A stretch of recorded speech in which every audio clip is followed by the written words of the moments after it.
Që ka ndodhë? Jemi në studio. Rënia e zgjedhjeve është raporti filmik që ne kemi përgatitur për mbrëmjen e sotme. Dhe libri famshëm i Prekzorgaj në të jashtë. E ka, po, sapo ma kujtoj shkullaku. Jam në studio me të ftuarit e mi, zotin Mero Baza Enriçili, zotin Armand Shkullaku, Andi Bushati. Do të ndjekim raportin filmik, është një raport ku tregon shkurt se si komunistët shqiptar e dorëzuan në vitin në 22 mars të vitit 1992 pushtetin me zgjedhje të lira, me votën e lirë, dhe më pas vitit 1996, kjo votë u shpërdorua, u manipulua, dhe në ditë e sotme, 26 vjetë pas pluralizmit, ne shqiptarët diskutojmë për jemi një vend ku zgjedhjet nuk konsiderohen dhe nuk janë të lira dhe të ndershme. Të ndjekim raportin filmik dhe të kthehemi në studio.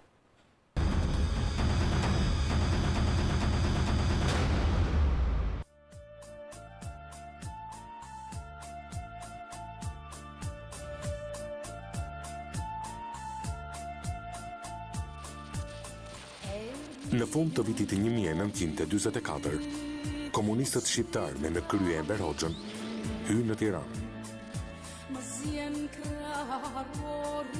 Ata po instalonin pushtetin e tyre, diktaturën e proletariatit, të cilën e kishin marrë me forcën e armëve. Për 45 vjet me radhë, nëpërmjet dhunës dhe represionit, ata ja dolën ta mbanin pushtetin e tyre në një Shqipëri, e cila mbeti vendi më i varfër dhe më i izoluar në Europë. Por të kthej partinë ishte pamundur. Dhe ajo e bëri me shehun të Veronesë.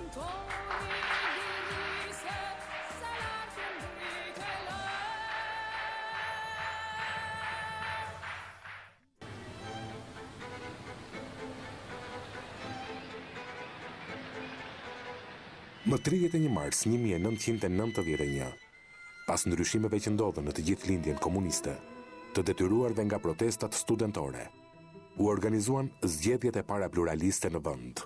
Zgjedhjet e vitit 91 para kishin një goxha manipulim brenda, që Partia Punës i thonte fshatarëve të Shqipërisë që do vinë bejlerë, do ju marrin tokën, do ju dhunojnë, do ju grabisin, kuptohet, do të lloj pralla shkota i kërcënonte që do vinë këto, do të bëjnë atë, do të bëjnë atë. S'do keni bukë. Ky është manipulim, proces manipulimi. E megjithatë 40% e shqiptarëve votoi për opozitën.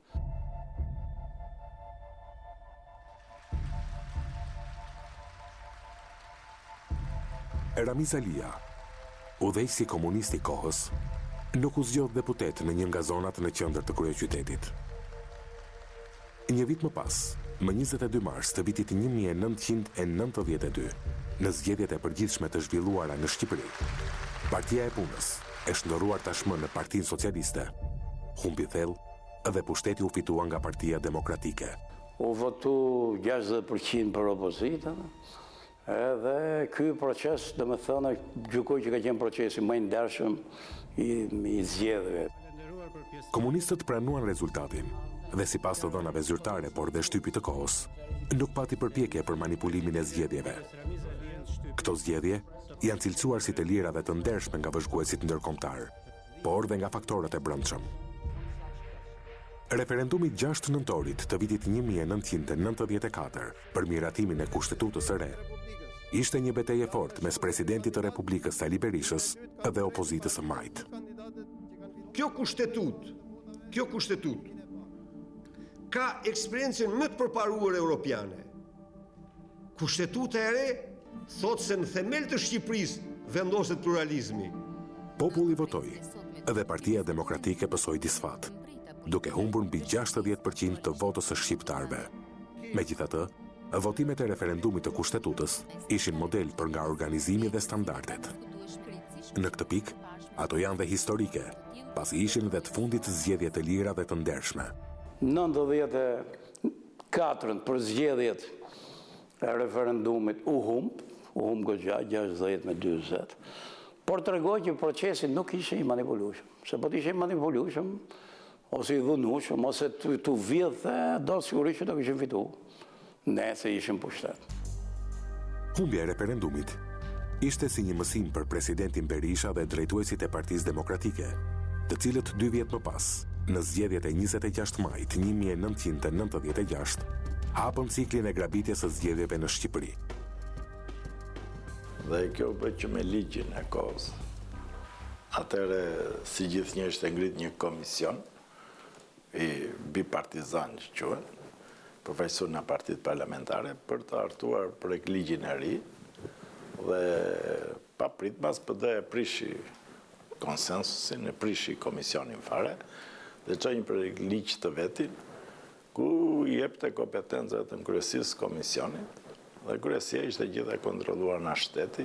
Për herë të parë, në 96 në shpërdor një formul presioni, manipulimi, sigurisht e egzageruar pasaj me që Partia Socialiste braktisi kutitë e votimit. Edhe gjithë se kush ndoshta në mënyrë abuzive dhe sipas mendjes vet, jo për një orientim partijak apo shtetëror, e çoi në ekstrem. Domethënë grumbullim në votave, sistemi ishte majoritar, kështu që gjithë se kush donte të fitonte vet. Edhe kjo përbën aktin e parë të hapur, si të thosh, 96. Dhe i loj dorë të lirë kryesive të komisionit përbërë nga përfaqësues të partisë në pushtet për t'i dhënë rezultatet sipas vullnetit të tyre. Nëpërmjet një represioni policor mbi opozitën, Partia në pushtet i rrëmbeu dhe i mbushi kutitë e votimit në të gjithë Shqipërinë, duke kthyer parlamentin një ngjyrësh. Partia Demokratike ia doli të rrëmbej 122 deputet, ndërsa opozita socialiste mori vetëm 10 të tillë. Pa mbaruar votimi gjatë gjithë ditës, nxjerrëshin përdhunisht anëtarët e komisionit të opozitës kush protestonte, kush reklamonte, ndonë se s'kishin dhe gjë në dorë, që i PD-ja veti i numëroi, veti i certifikoi zgjedhjet e me radhë, dhe ato zgjedhje janë dënuar ndërkombëtarisht në gjithë, pra përveç Berishës, kur kush si ka quajtur të lira dhe të ndeshme. Vlerësimi ndërkombëtar ishte katastrofal. Zgjedhjet manipuluara nga Partia në pushtet. Manipulimi i zgjedhjeve dhe falimentimi i piramidave që rrëmbyen lekët e shqiptarëve sollën trazirat pamkeqe të vitit 1997.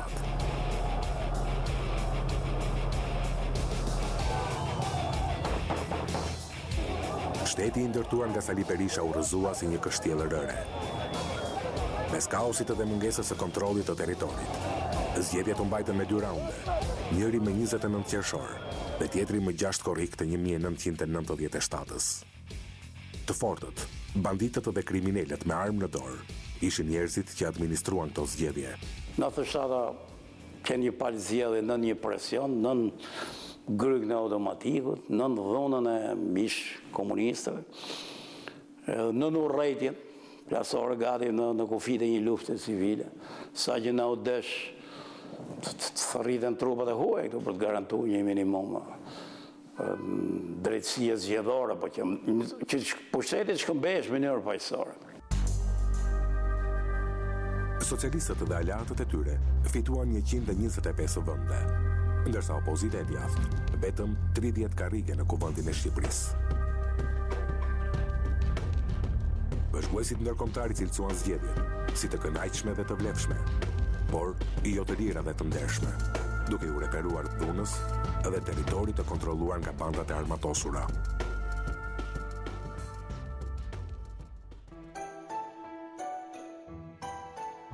Më 24 qershor të vitit 2001, u mbajtën zgjedhjet parlamentare, që u zhvilluan me 3 raunde votimi.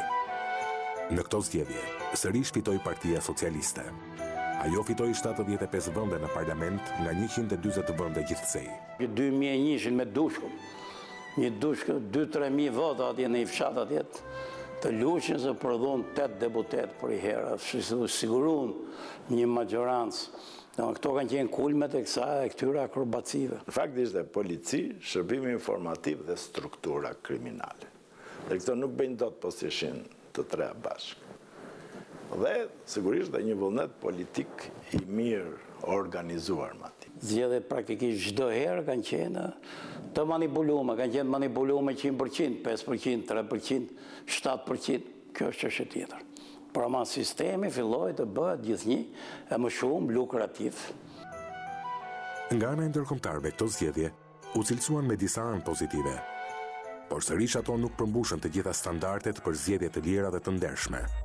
Partitë e majta në pushtet nëpërmjet taktikës elektorale u bën thirrje mbështetësve të tyre të votonin partitë e vogla të së majtës. Do thot më shumë investime, do thot më shumë ujë për Dushkun, do thot shkollë të re për Dushkun për punën shtatorë. Një gjë e tillë solli de facto rrëmbimin e 8 mandateve të opozitës, të cilat shkuan për qeverinë e majtë. Në zgjedhjet e radhës që u zhvilluan më 3 korrik 2005, fituese pas 8 vitesh në opozit, doli Partia Demokratike me 19% të votave në proporcional, kurse Partia Socialiste mori 8% të votave. Fenomeni i Dushkut i kishte kaluar për masat e një fshati të vogël. Tashmë ishte kthyer në një fenomen kombëtar. Maci numër 1 i zgjedhjes është që a shkon vota, a shpreh vullnetin. Pra, a fitoj ai që e meriton. Dhe këtu në tërësik ka fituar Krau që ka marrë më shumë vota, përveç pastaj për shkak deformimit 2005-s apo zgjedhjen në Tiranë, ku nuk fitoi ai që realisht kishte mbështetjen. Manipulimi i zgjedhjeve ishte sofistikuar. Tashmë nuk grabiteshin më kuti votimi, por votat bliheshin përpara se të shkonin në kuti. Parat dhe të mirat e tjera materiale sollin një blerje masive të votave në zonat të caktuara. Rotacioni i pushtetit ishte ai që la në hije parregullsitë dhe fenomenin e ri të blerjes së votës. Nëse PD-ja ka manipulu vetë vullnetin e popullit, PS-ja ka deformuar her pas here këtë vullnet, siç ka qenë loja e pavarurve, loja e Dushkut, dhe që protagonist fillim ka pas Partinë Socialiste, më mbrapa pastaj për Dushkun ranë dakord të dy palët në 2005 për të deformuar votën bashkarisht, si mund ta quash. Megjithse në një nga qendrat e votimit në Tiranë u vra komisioneri i Partisë Republikane Learton Vathi, to zgjedhje morën nga ndërkombëtarët një notë pozitive dhe u cilësuan si një hap më para drejt demokracisë. Pra ndërrimi i pushtetit në Shqipëri ishte shoqëruar me një kurban, me jetën e një qytetari të pafajshëm. Në 2008 unë osaju një legjislacion jashtë qytetit spanjoll, po s'ka asgjë me spanjollët, për të eliminuar forcat e tjera të cilat, dhe sot e kësaj dite ne ndjekim këtë legjislacion, këtë proces zgjedhor, këtë ligj zgjedhor, i cili për mua ka qenë gjithnjë gabum. 2008 ka një të keqe, jo më shumë për sistemin, se sa për mënyrën si numërohet ky sistem. Sepse duke qenë tani proporcional rajonal, atëre partitë e mëdha janë të interesuar të kenë sa më shumë parti, alat. Dhe pas janë shumë, kur bëhet numërimi, kuptohet që është një numërim që 2 veta numërojnë votat e gjithë të tjerë, të 35. Dhe nëse parat e një grupi shoqëror i mban njëri, ai patjetër i ngatron xhepat.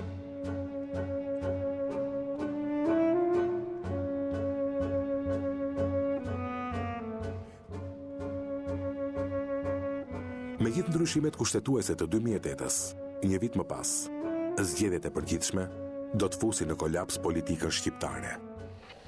Zgjedhjet ishin të tensionuara pasi asnjë nga partitë e mëdha politike nuk po arrinte shumicën për të qeverisur. Liderët kryesor politik në vend kërcënonin dhe akuzonin njëri tjetrin për grabitje votash. Unë dua t'i bëj një thirrje Sali Berishës,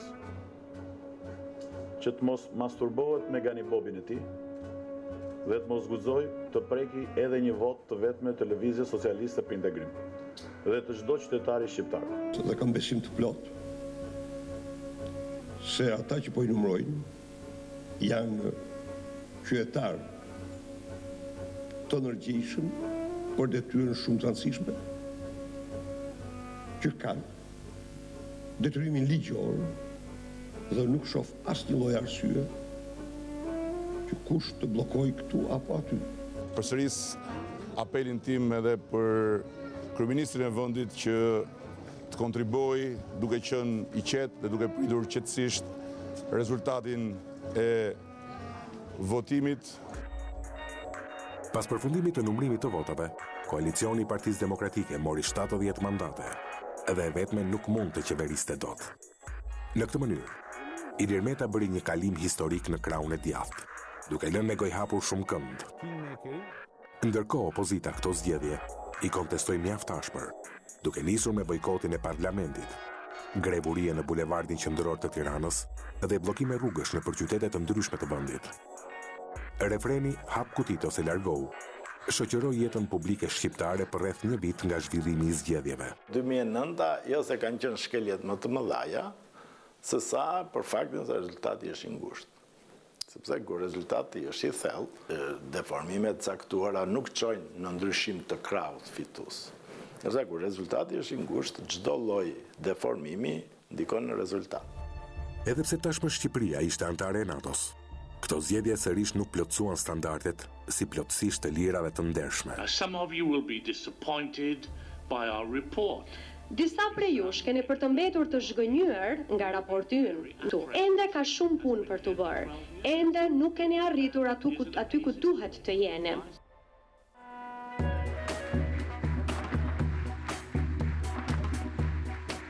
Aleanca e 1 prillit 2013 do të shkëpuste Ilir Metën nga Partia Demokratike. Njeriu që kishte mbajtur për 4 vjet Sali Berishën në pushtet, tashmë ju bashkua rilindjes së Edi Ramës. Zgjedhjet e 2013-s u zhvilluan në një klim më të qetë, ku dhe ndërrimi i pushtetit, duke i pritshëm edhe për Partinë Demokratike. Por ditën e zgjedhjeve, një ngjarje e rëndu regjistrua në qytetin e Laçit. Një aktivist i LSI-s u vra para qendrës së votimit dhe gjatë shkëmbimit të zjarrit u plagos edhe kandidati për deputet i Partisë Demokratike Mjell Fufi. Ndërkohë nuk munguan akuzat për vjedhje votash edhe në zgjedhjet e vitit 2013. Sali Berisha duhet ta di mirë se ai që nga sot nuk është dhe nuk mund të jetë kryeministri i shqiptarëve. Kjo histori ka përfunduar mirë. Me bandit e me gjak ai nuk qëndron dot. Ai do të iki me çdo çmim. Me çdo çmimin ai e zgjedh vet. Nuk ka asgjë që ndryshon fatin e këtyre zgjedhjeve dhe ne jemi të vendosur, të organizuar kudo për të mbrojtur çdo vot. Nuk mund të mos la. Dhe njëherë pa dënuar me përçmim qëndrimin e nekropolitikanëve. Të vjedhësh 50% të votave të një kandidati apo subjekti elektoral është vjedhje me përmasa të mëdha. Është trëmërim i vullnetit të votuesit deri aty ku nuk mund të mbajë më. Vrasja e një militanti në Laç tregoi edhe një herë se çdo rotacion pushteti kishte nevojë për kurbanin e tij. Raporti OSBE ODIHR për herë të parë ngriti alarmin për blerjen e votave në mënyrë masive nga partitë politike. Futja e elementëve me të shkruar kriminal, por me pasuri marramëndse, kishte sjellë investimin e miliona eurove gjatë procesit zgjedhor. Që bashkë me vjedhjen kutit votimit, tash ka filluar manipulimi para zgjedhor, presioni që në shtëpi. Domethënë vjedhja është bërë më e detajuar. Manipulimi është më i madh. Sot gati s'ka nevojë ta marrin kuti. Sepse ai hallëgjiu vjen voton bashkë me fëmijët e vet. Për atë që i ka dhënë parat, blerja ka qenë gjithmonë. Se ka shumë forma blerja, do ndikimin përmjet paras, por ka filluar të çfaqet kështu si në për raportet e cituar e tillë në 2 zgjedhjet e fundit. Ka mundësi që këtë radhë të zgjedhin dhe teknika më të reja dhe më të sofistikuar. Partia Socialiste bashkë me Lëvizjen Socialiste për Integrim fituan bindshëm zgjedhjet e 2013-s. Tashmë në parlament zbarkuan njerëz të akuzuar për trafik droge dhe prostitucion. Të fort njerë, ato që janë problem Shqipëri janë të fort të politikës. Ai që është problem Shqipëri është mos dëshkimi i krimit politik. Dhe krimi politik kudo është korrupsioni, shpërdorimi i detyrës të enerë janë dhe vrasje. Ideja që ne po ndryshojmë, po kalojmë një listë, presupozohet që do ruhen elitat e partive. Në fakt ndodhe krejt e kundërta. Kështu që fenomeni, jo vetëm që është, domethënë, paksuar, po është thellu dhe kulmin e merr ky parlament i fundit. I cili deri tani kanë nxjerrë jashtë vetes 5-6, disa 5-6 tjerë. Janë në procese verifikimi. Përgjegjësia kryesore për futjen e këtyre personave në parlament ishte e kryetarëve të partive politike. Ka shumë vite që i qeveriset nga njerëz, jo nga institucione, dhe ky është defekti i madh. Në Shqipëri se ne jemi nështru pasionit, zotësisë, paullësisë të liderëve politikë. Peshku i qelbet nga koka, duhet pastru nga koka. Pra, dhe në qose do të thash pemën prej trungun, në qose i prej degët, vetëm e krasit dalin të reja. Më 18 qershor pritet të mbahen zgjedhjet e reja parlamentare. Duket se tensioni dhe konflikti politik do e risjell Shqipërinë edhe një herë në vitin 1996. Partia Demokratike dhe lidershipi i saj ka nisur një protest në bulevardin kryesor dhe kanë paralajmëruar se nuk hyjnë në zgjedhje nëse ato nuk zhvillohen me qeveri teknike. Ndërkohë, ne jemi e do t'jemi këtu të bashkuar, më të vendosur, më të shumët në numër çdo ditë, sepse kauza e zgjedhjeve të lira të ndershme nuk mund të dështoj, nuk mund të tërhiqet. Majoranca e sotme me gjithë LSI-n, s'kam se tremen nga kjo punë. Me që e kam bërë kaq lumtur popullin shqiptar. Çuditërisht opozita kërkon të konkuroj me metodat e Berishës, në vend që të përgatitej normalisht për këtë zgjedhje. Në vend ta kuptoj që edhe 4 vjet e ka pushim, se do kohë të zëj vend leadership i ri, nëse mund ta quash leadership. Por i qartë, i prerë dhe i palëkundur, ka qenë kryeministri Rama, i cili nuk ka lënë vend për diskutime mbi datën e zgjedhjeve. Ai e ka bërë të qartë që zgjedhjet do të zhvillohen më 18 qershor, me ose pa opozitën. Për të mos lënë asnjë ekivok. Lejoni t'ju them për çdo rast që një eventualitet i tillë më dhëm seriozisht shumë, po seriozisht nuk më trëm as pak. Pavarësisht se mos paraqiten zgjedhje partisë më të madhe të opozitës apo e kujdo partie tjetër parlamentare, është një anomali e rëndë, ne nuk do t'i bashkohemi kur një mungesë të tillë halucinante respektit politikës për popullin. Ne do të respektojmë datën e zgjedhjeve. Jemi në marsin e 2017-s, nuk jemi në marsin e 1997-s. A është Shqipëria në prag të një përplasje të madhe si ajo e vitit 1996, ku manipulimi i zgjedhjeve solli ngjarje tragjike të marsit të 97. Këto pyetje duket se janë në dorën e klasës politike, të cilët kanë treguar në vite se edhe zgjedhjet i kanë vjedhur, dhënuar dhe grabitur njësoj. Edhe Shqipërinë e kanë ndjekur gjithmonë për interesat e tyre personale.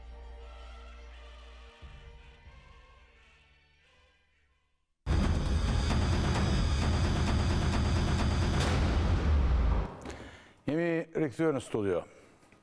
Ky ishte raporti filmik që ne kishim përgatitur për këtë mbrëmje. Ishte një ekspoze e zgjedhjeve shqiptare në kohën e pluralizmit. Ishte cinike ajo që ne pam në fillim, që komunistët shqiptarë e dorëzuan pushtetin me votin e lirë, por kështu ka ndodhur vërtet. 25 vjet më pas, 26 vjet më pas, shqiptarët vijojnë të diskutojnë për zgjedhjet. Herë njëra palë, herë tjetra nuk i pranojnë këto zgjedhje. Duket që ne si popull, klasa politike, ne si vend, nuk e pranojmë këtë sistem. Thelbi i këtij sistemi janë në zgjedhjet e lira. Sot, në momentet që po flasim, në qendër të Tiranës përballë kryeministrisë, kemi një çadër që ka jetë mbi një muaj, që tregon që jemi në një krizë politike. Lidershipi i Partisë Demokratike thotë që nuk do të shkojnë në zgjedhje, pra po shkojmë drejt bojkotit të këtyre zgjedhjeve. A mund të ketë, zoti Bazë, në gjykimin tuaj zgjedhje normale, nëse opozita nuk do të shkojnë në këto zgjedhje? Po diskutojmë që nuk janë zgjedhje normale, dhe nuk ka pasur që në Shqipëri zgjedhje pa opozitën. Ka pasur zgjedhje që opozita ka ikur nga zgjedhjet, ka bojkotuar procesin, po zgjedhje pa hyrë, pa marrë pjesë nuk ka pasur. Që natyrisht që janë zgjedhja normale, por unë mendoj që është ende, ka ende kohë dhe taktika politike për të parë se Përse shërben mekanizmi i shantazhit për mos pjesëmarrjen në zgjedhje? Nuk mendoj që është thjesht frika nga zgjedhjet ose nga manipulimi i zgjedhjeve. Është një skem politike më ngatruar për ta që presin ta zgjedhin përmes shantazhit për mos pjesëmarrjen në zgjedhje. Çfarë është kjo skem politike? Po është e qartë që në një lloj garancie për betejën e opozitës ose për shantazhin e opozitës për mos pjesëmarrjen në zgjedhje është LSI-ja. Për shkak se është e vetmja pjesë e qeverisë e cila thotë që nuk mund, domethënë, përsëritet një gjë si opozita që nuk mund të hyjë në zgjedhje nëse opozita të drejtë ka parimisht. Se ka thënë tamam. Ka thënë. Se ka thënë. Mos mo ato që i ka thënë. Nuk e ka thënë tamam. Po nesër mos ta prish analizën. Po ashtu ka thënë se këtu kemi dhe krizën e presidentit, kemi dhe krizën e kushtetuese që për reformën drejtësie e cila mund na lër pa kushtetues dhe institucione gjyqësore nëse nuk miratohet në kohë, se ka fat zbatimi i kushtetutës dhe rënia e kushtetutës së vjetër, dhe kriza e presidentit. Pra kemi tre kriza të cilat janë të mbivendosura me njëra tjetrën, kriza e zgjedhjes presidentit e cila fillon pas disa javësh, kriza e kushtetutës dhe kriza parlamentare. Në të tre këto raste, qendrimi i LSI-s është shumë afër me Partinë Demokratike sesa me partnerin e saj në qeveri. Pra është në një farë mënyre, është një krizë nga e cila pritet të dalë ndoshta një zgjidhje e re, një koalicion i ri sesa një dështim i ri. Mendoj që është më shumë një taktikë politike për të ofruar drejt i koalicionit të ri. Shkullavu? Do dryni? Mundem po. Kisha këtë ide paraprake. Është një klishet që vetëm 92 kemi pasur zgjedhje të lira, nuk është vërtet. Edhe du ta argumentoj këtë. Ço do kalojmë aty? Jo, vetëm një vit. E kemi futur bisedën në një ullit të rëndësishme. Do kalojmë. Jo do kalojmë se humbim fillim. Jemi në një moment të rëndësishëm. Opozita thotë deri në këtë moment, zoti Baza tha që mund të jetë edhe një taktikë elektorale, mund ndryshojë nesër me ndryrjen e faktorëve të tjerë ndërkombëtare të tjerë. Por deri në momentin që po flasim, jemi në këtë gjendje. Opozita thotë nuk shkojnë në zgjedhje. A mund të ketë zgjedhje normale pa opozitën dhe a mund të zhvillohen këto zgjedhje? Kryeministri, kryetari i maxhorancës si thua, u shpreh që zgjedhjet do të bëhen dhe do të bëhen në 18 qershor. Pra, jemi këtu. Jo, vazhdoj kësha një gjë tjetër fare. Po, do dalë, nuk është teknik. Thjesht kisha si motiv, kisha kështu si. Tash kjo që parashtrove janë dy pozicionet ekstreme, pra.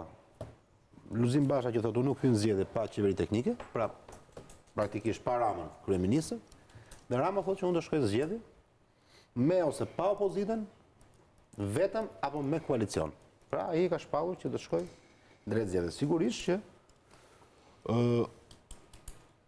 Rama nëse do të shkonte vetëm zgjedhje, zhvillon një zgjedhje, biem dakord gjithë që nuk do ishin zgjedhje normale. 25 vjet sa u bën 27 vjet tranzicion, nuk ka ndodhur që opozita mos pari pjesë në zgjedhje. Siç tha Mero, i ka bojkotuar ato 2 orë para përfundimit të procesit, por në zgjedhje ka marrë pjesë. Mori pjesë në zgjedhjet lokale që u zhvilluan mbas atyre të majit në 96-s në të gjitha komisionet, pavarësisht traumës që psojnë në 96-s. Kështu që mendoj që zgjedhje pa opozitën nuk do ishin zgjedhje normale, ta fusë vendin një cikël krizash, do ta thellonte shumë më tepër, edhe do ta rrezikonte edhe pozitën e Edi Ramës, i cili deri më sot, qofse nuk rrezikohet nga numrat, me siguri nëse do hynte vetëm zgjedhje do rrezikoj nga fryma. Sa i takon pozicionit të opozitës, duhet parë, unë për mendimin tim mendoj që për Luzim Bashën në atë nivel që e ka ngritur stekën e kërkesës tij politike, pra o qeveri teknike, ose nuk do të ketë zgjedhje, mendoj se çdo tërheqje nga kjo deklaratë ose nga ky aksion do ta çonte drejt dobësimit. Aksionet e qoftë brenda opozitës, qoftë edhe në sy të elektoratit djathtë, mendoj. Kështu që për Bashën nuk besoj se ka një rrugë tjetër të mesme. Sigurisht nuk përjashtohet mundësia që kjo krizë të shfrytëzohet pa diskutim, edhe për faktor tjerë, edhe për rishikim koalicionesh. Nuk është çudi që nga kjo krizë përveç shtyrjes vettingut për legjislaturën që vjen, të ketë negociata, Blushi foli për disa pika sot në parlament, që ishin teza ti, por që ato përfliten tashmë ideja e rishikimit të kodit zgjedhor, ideja e rritjes ose e vendosjes së një ndryshimit të përqindjes për partitë që hyjnë koalicione parazgjedhore, pra që të shmangen, siç e kanë shumicat e Europës, koalicionet parazgjedhore, do të bëhen mbas zgjedhjeve, secila parti të marrë. Pavarësisht se është një koalicion politik. Ai sa meriton. Është një koalicion politik, por mos jetë një koalicion, mos jetë një koalicion. A kemi kohë zoti Shkollaku? Shiko, koha është, po të jetë shumica e votave flitet për një mundësi që presidenti, siç ndodh në disa vende me demokraci funksionale, Greqia ka këtë që zakonisht kur një mazhorancë ka pushtetin, presidenti propozon gjithmonë opozita, meqense ai është simboli i unitetit e tjerë dhe nuk ka asnjë kompetencë ose asnjë rol, dhe me kushtetutën e re asnjë rol domethënës presidenti, më është thjesht një figurë. Pse jo ta ketë para tjetër në shenjë të tolerancës politike apo edhe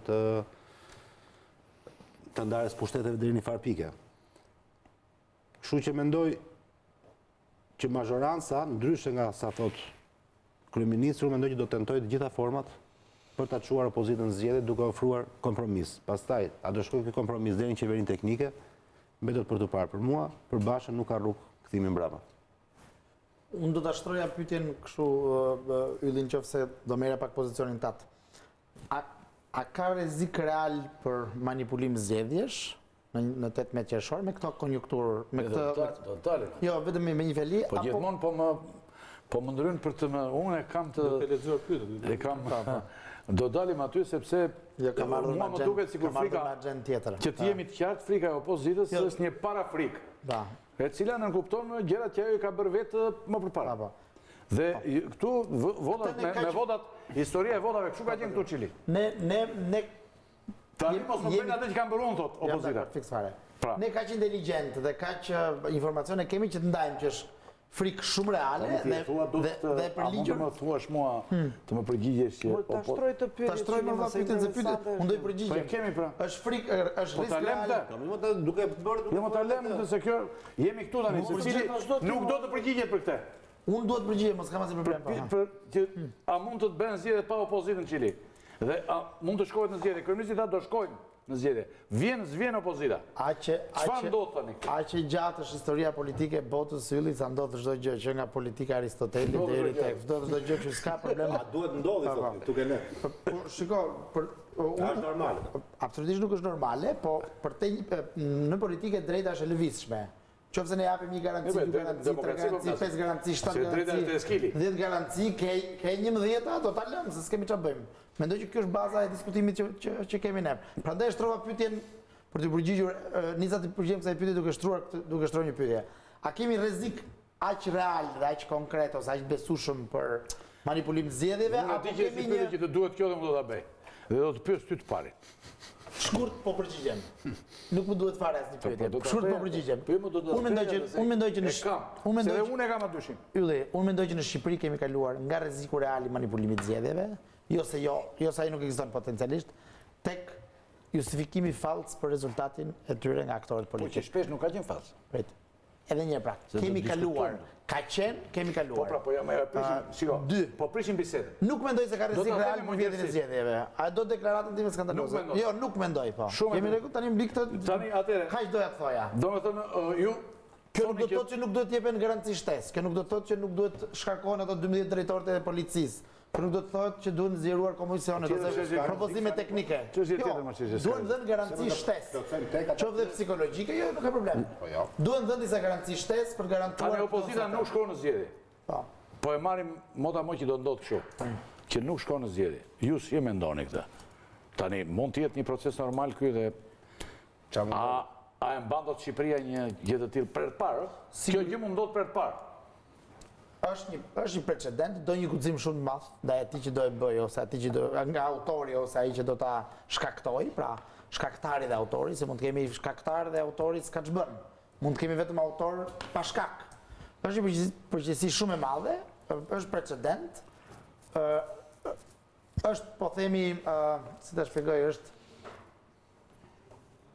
armë bërthamore, në një farë mënyrë për të fituar një luftë, nga arma bërthamore ose nga përdorimi i kërcënimit saj, mund dalësh i fituar, mund dalësh dhe plotësisht i humbur. Është për të parë. Bushrat, jemi te ideja që opozita vendosi përfundimisht nuk do hyjë në zgjedhje. Doktori shkoi te Çada sot Dhe rikonfirmoj këtë gjë edhe në mungesë të Lulit që është në Amerikë. Pra, opozita nuk shkon në zgjedhje. Është lind për të parë. Një gjë e tillë. Ndodh për të parë, në 26 vjet. Okej. Unë mendoj si shkullaku që opozita nuk ka rrugë tjetër vetë se mos shkojnë zgjedhje, por nga ana tjetër dyshoj se ajo nuk do futet në zgjedhje. Pse? Kam frikë se opozita do shkojë dhe do futet në zgjedhje. Tani, zbestoj se ka njeri normal që po i the zgjedhje pa opozitën nuk do ketë zgjedhje, do ketë një katraur. E kupton, Shqipëria futet në krizë. Po prandaj insistova që t'ja lije Qilit atë të Se Cili do thotë nuk ka arsye që të mos shkohet. Thot Cili. Pastaj do hym te ky debat. Sepse mbi këtë do hym te ky debat pra. Mbi këtë duhet ta ngrej dhe unë arsyetimin. Domethënë, nëse ti thua që në këtë vend, siç thot Cili, nuk ka arsye të jemi të shqetësuar se zgjedhjet viden, atëre ata që janë çadër kanë një tek dhe nuk mund të plotësojnë se seriali teka dhe nuk mbaron kur. Ose duhet marrë një avantazh para. Ai thot nuk futem zgjedhje. Në qoftë se ka diell 10 orë në ditë. Si t'ja plotësojnë me këtë? Pra nuk mbaron. Por ndryshe nga Çili, unë mendoj se këtu nuk do ketë zgjedhje të lira. I kemi thënë me 10 herë dhe në këtë tavolin, nuk do ketë zgjedhje të lira, sepse ky ka gjithë oligarkët me vete, nuk do ketë zgjedhje të lira sepse ky ka gjithë banditët me vete, nuk do ketë zgjedhje të lira sepse ky ka gjithë televizionet më të mëdhej me vete. Dhe kur themi këtë, a është e përligjur opozita e Putinit apo e Erdoganit që të mos futet në zgjedhje? A ishte e përligjur opozita e Zaevit që sot po vjen në pushtet mos futej në zgjedhje përballë, sepse vim të ajo, pa hyrë në polemikën me Çilin për kapitalizëm apo jo, shpreja e atyre revolucionarëve të vitit 68 që thoshin zgjedhjet në demokraci shpeshherë janë kurth për budallëjt. Pra, demokracia nuk është vetëm zgjedhje. Demokracia është gjithashtu gjykata të lira, është media të lira, është biznese që funksionojnë jo si llapat pushtetit dhe nëse të gjithë këto element të tjerë nuk janë, ti në fund mund t'i numërosh votat. Unë nuk besoj se LSI-a thyen kuti dhe vjedh vota, ama ka vota falso. Dhe kjo fabule vogël e LSI-s shpegon gjithë fabulën e madhe. Pra, që ti i ke mbyllur zgjedhjet pa hyrë në kutinë e votimit, me atmosferën që krijon, me gjithë ato leva që ke rreth. Dhe kjo e përligj një opozitë, siç mund të ishte opozita ruse, opozita turke, apo siç e bëri opozita maqedone, që të thotë, unë nuk marr pjesë në këtë proces. Pikërisht thash këtë sepse unë ndahem nga Çili që them, unë nuk besoj se këtu mund të bëhen zgjedhje normale. Replikë. Natyrisht. Po. Unë duhet ta përjashtoj, ka ngel si pik referimi publicistik ajo zgjedhjet e vetme janë të 91-shit, ato ishin me natyrë historike, 92-shit etj, nuk janë bazë krahasimi. Por le të marrim një diskutim për zgjedhjet në Shqipëri, të paktën nga pas 2001-shit, që pas tani ti do të përdorësh metodën e krahasimit më këtu. Që 2005 është një nga metodat që funksionon. Domethënë ti do një metodë relative, absolute, unë do një metodë ne kishte me ty apo e kemi pushuar. Se i dal vetë për sot fiks fare. Paktën që nga reforma elektorale e 2003-shit në Shqipëri, në kushtet aktuale, edhe realiste të Shqipërisë, është arritur një mekanizëm i cili, për mendimin tim, esencialisht e tregon kahun e pushtetit, kahun e humbësit dhe të fitusit. Sistemi është i ndërkushtëzuar në mënyrë të tillë nga njëri tjetri, kjo nuk do të thotë që nuk ka nevojë për ndonjë garanci tjetër shtesë, mund të diskutojmë 3-4 teknike sot, që është e pamundur t'ia marrësh rezultatin tjetrit. Miti për blerjen e votës, pavarësisht kutia e fshet, është një çështje shumë e konsumuar në demokracitë perëndimore, është shumë e konsumuar. Por, në momentin që individ futet në kutinë në dhomën e fshet dhe voton pa u fotografuar, pa. Çka mund ta sigurojnë komisionerët e njërës palë kundrejt tjetrës dhe tjetrës kundrejt njërës, për mua çdo taktik për blerje votash është një harxhim i kot parash. Vim nga fabula e avokatit që merrni dhe miellin dhe vajin dhe votoni për këtë doni. Në krahasimin faktik, s'kemi nevojë fare ta bëjmë teorike. Pse i humbi zgjedhjet Fatos Nano në 2005-ën? Pse thuaj se i humbi zgjedhjet Sali Berisha në 2009-ën? Po mos kishte qenë gabimi taktik i Ramës për t'u nda nga LSI-ja. Pse u bë rotacioni 2013-ës? Të gjithë oligarkët i kishte. Legjera se Shqipërisë ka oligarkë është një nga tezat më idiote që ekzistojnë në Shqipëri. Në Shqipëri nuk ka oligark. Pse nuk ka oligark? Oligark është një term, është monopolist i vetëm. Pra jo vetëm duhet të jesh monopolist, po duhet të jesh monopolist i vetëm. Bëra një search ekonomik kompetent, maksimumi do ta përmend emrin e logos, maksimumi i tregut që zotron një firmë është deri 22%. Ka për kufizim për oligarkun. Nuk do të jetë vetëm një thonë jo 5. Edhe një herë. Jo më jo në një treg të caktuar. Deri 40% tregut quhet monopol, 100% tregut ose mbi 80% tregut quhet oligark. Kush është këtu që zotron një treg mbi 80%? Janë idiotësira. Berisha i kishte dhe mediat dhe këtë dhe policinë dhe këtë se fitoi dot. Themi që nuk kishte Berisha oligark. Pra, rotacionet janë bërë të mundura nga opozita, madje edhe me 4 antarë të KQZ-s vetëm nga mazhoranca, me bojkotin e atyre treve të opozitës. Përpiqemi nga një herë të përqendrohemi tek procesi, i cili ka një rëndësi shumë të madhe, por nuk ka të gjithë rëndësinë, le ta ketë dhe 50%, po e ka për mendimin tim në kushtet e sotme pas reformës 2003, kur mekanizmi është i ndërkushtëzuar, pra asnjëra palë s'bën patjetrën, asnjë mundësi nuk bëhet, po qëse si thua ti bën mirë në thonjza punën tënde, gjen komisionerët e duhur të motivuar etj. Po jo nuk është teorike, është praktike. Peizazhi i zgjedhjeve në Shqipëri në 15 vjet e fundit është i tillë që kur ka vota rotacioni është plotësisht i mundur, është plotësisht i bëshëm. Në gjykimin tim, po alarmit të opozitës për garanci shtesë, por nuk mendoj që zgjedhjet në Shqipëri janë të rrezikuara. Pik. Jo, po ja lë se s'kishte replikë me mua. Është ti thua që nuk ka mundësi për nuk do jenë zgjedhjet lira, e replikova. Këto të argument, këto të argument atjerë që do të argumente pra, këto 15 vjet. Këto 15 vjet ka provuar që argumentet tuaja nuk qëndrojnë. Absolutisht. Sepse ka pas rotacion. Ky flet për shanse për zgjedhje të mira ose gjysmë të mira, ai flet për mos pjesëmarrjen në zgjedhje. Pra ai e ka me sistemin dhe e ka më të qartë. Ai nuk ka lidhje as me atë që thotë Ylbasha. Lulzim Basha nuk është një lider i cili do të dalë nga sistemi dhe të godasë sistemin, pavarësisht retorikës për Republikë të Re. Një lider që do të bëjë një gjë të re, rrit në çadër, është i qartë që nuk do të marrë pjesë në zgjedhje, nuk shkon tani këtu të rrinë zgjedhje, këtu të vetë gjeni mbështetje si dal nga çadrat, i në Amerikë këtë këtu merret me edhe këtu të negociojnë. Jo, ne s'ishim te Ylbasha, ne ishim që a do ketë pyetja ishte a mund të ketë shtrojt Çili zgjedhjet lira në këto kushte apo jo. Konceptet është shumë i qartë. Ti thua që zgjedhjet nuk ndryshojnë në asgjë se këtu është një lloj opozite. Jo, zgjedhje nuk mund të ketë. Nuk ka për zgjedhje lira, jam dakord me në kapitalizëm nuk ka lidhje me as me opozitës as me këtë. Pikpamja juaj është që për shkak se sistemi është kapur, këtu nuk ka zgjedhje çfarë do gjë të ndodhi. Kjo kërkon opozita për të prishur sistemin. E ka të drejtë tezën. E ka provuar që sigurojnë. Kjo opozitë nuk ka gjithë me gjithë.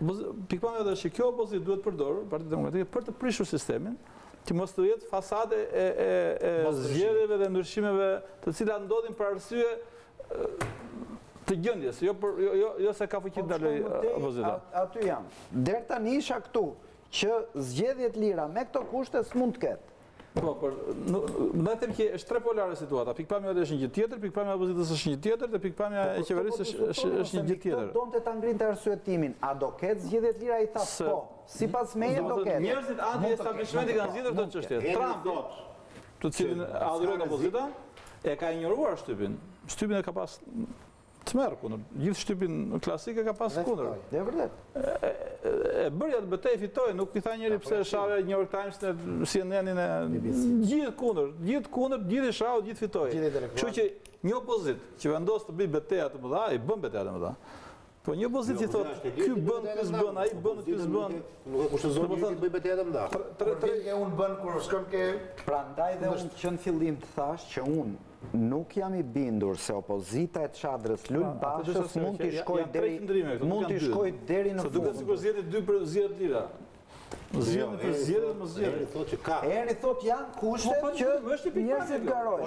Unë them si janë, për kaq po debatojnë. Rolin s'ka Nuk janë. Nuk janë. Spote publicitare dhe rikthehemi. Se nuk janë.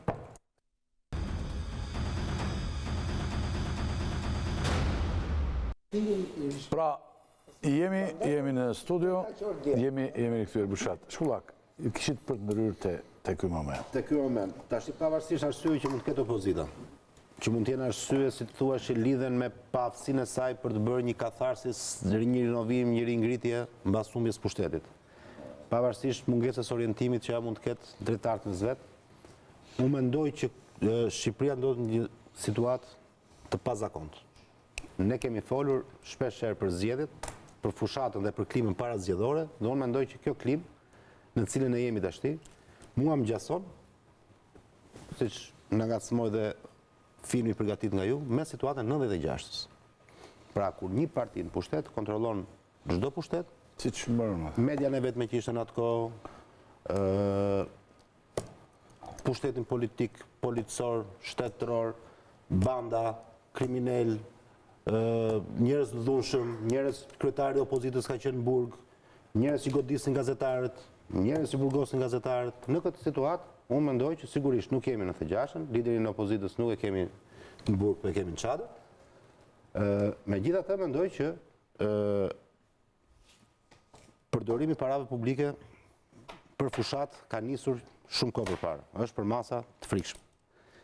E dyta, kemi një sasi të madhe parash të drogës, që kështu që është herën edhe atëherë kur thoshin ka avion me drogë, thoshë janë mushkonja, po ndodhin. Kemi mbi 20 bandit që qeverisin bëjnë ligje. Ka kriminalët bëjnë ligje, përfshirë dhe kodin zgjedhor, përfshirë dhe reformën drejtësi. Kodi zgjedhor është kodi Basha Berisha, nuk ka asgjë të re, as ndryshim. Nuk të ndërprerë. Patjetër. Kemi po më vërgjëra si kam thënë. S'të thash që ke thënë ti, më po të thoje që mushkojnë, s'kam thënë gjë. Kemi kryetar bashkish që ne dim si funksionojnë në zgjedhje, kë kontrollojnë, kujt i bëjnë presion, si i mbledhin votat, si shkojnë shtëpi në shtëpi.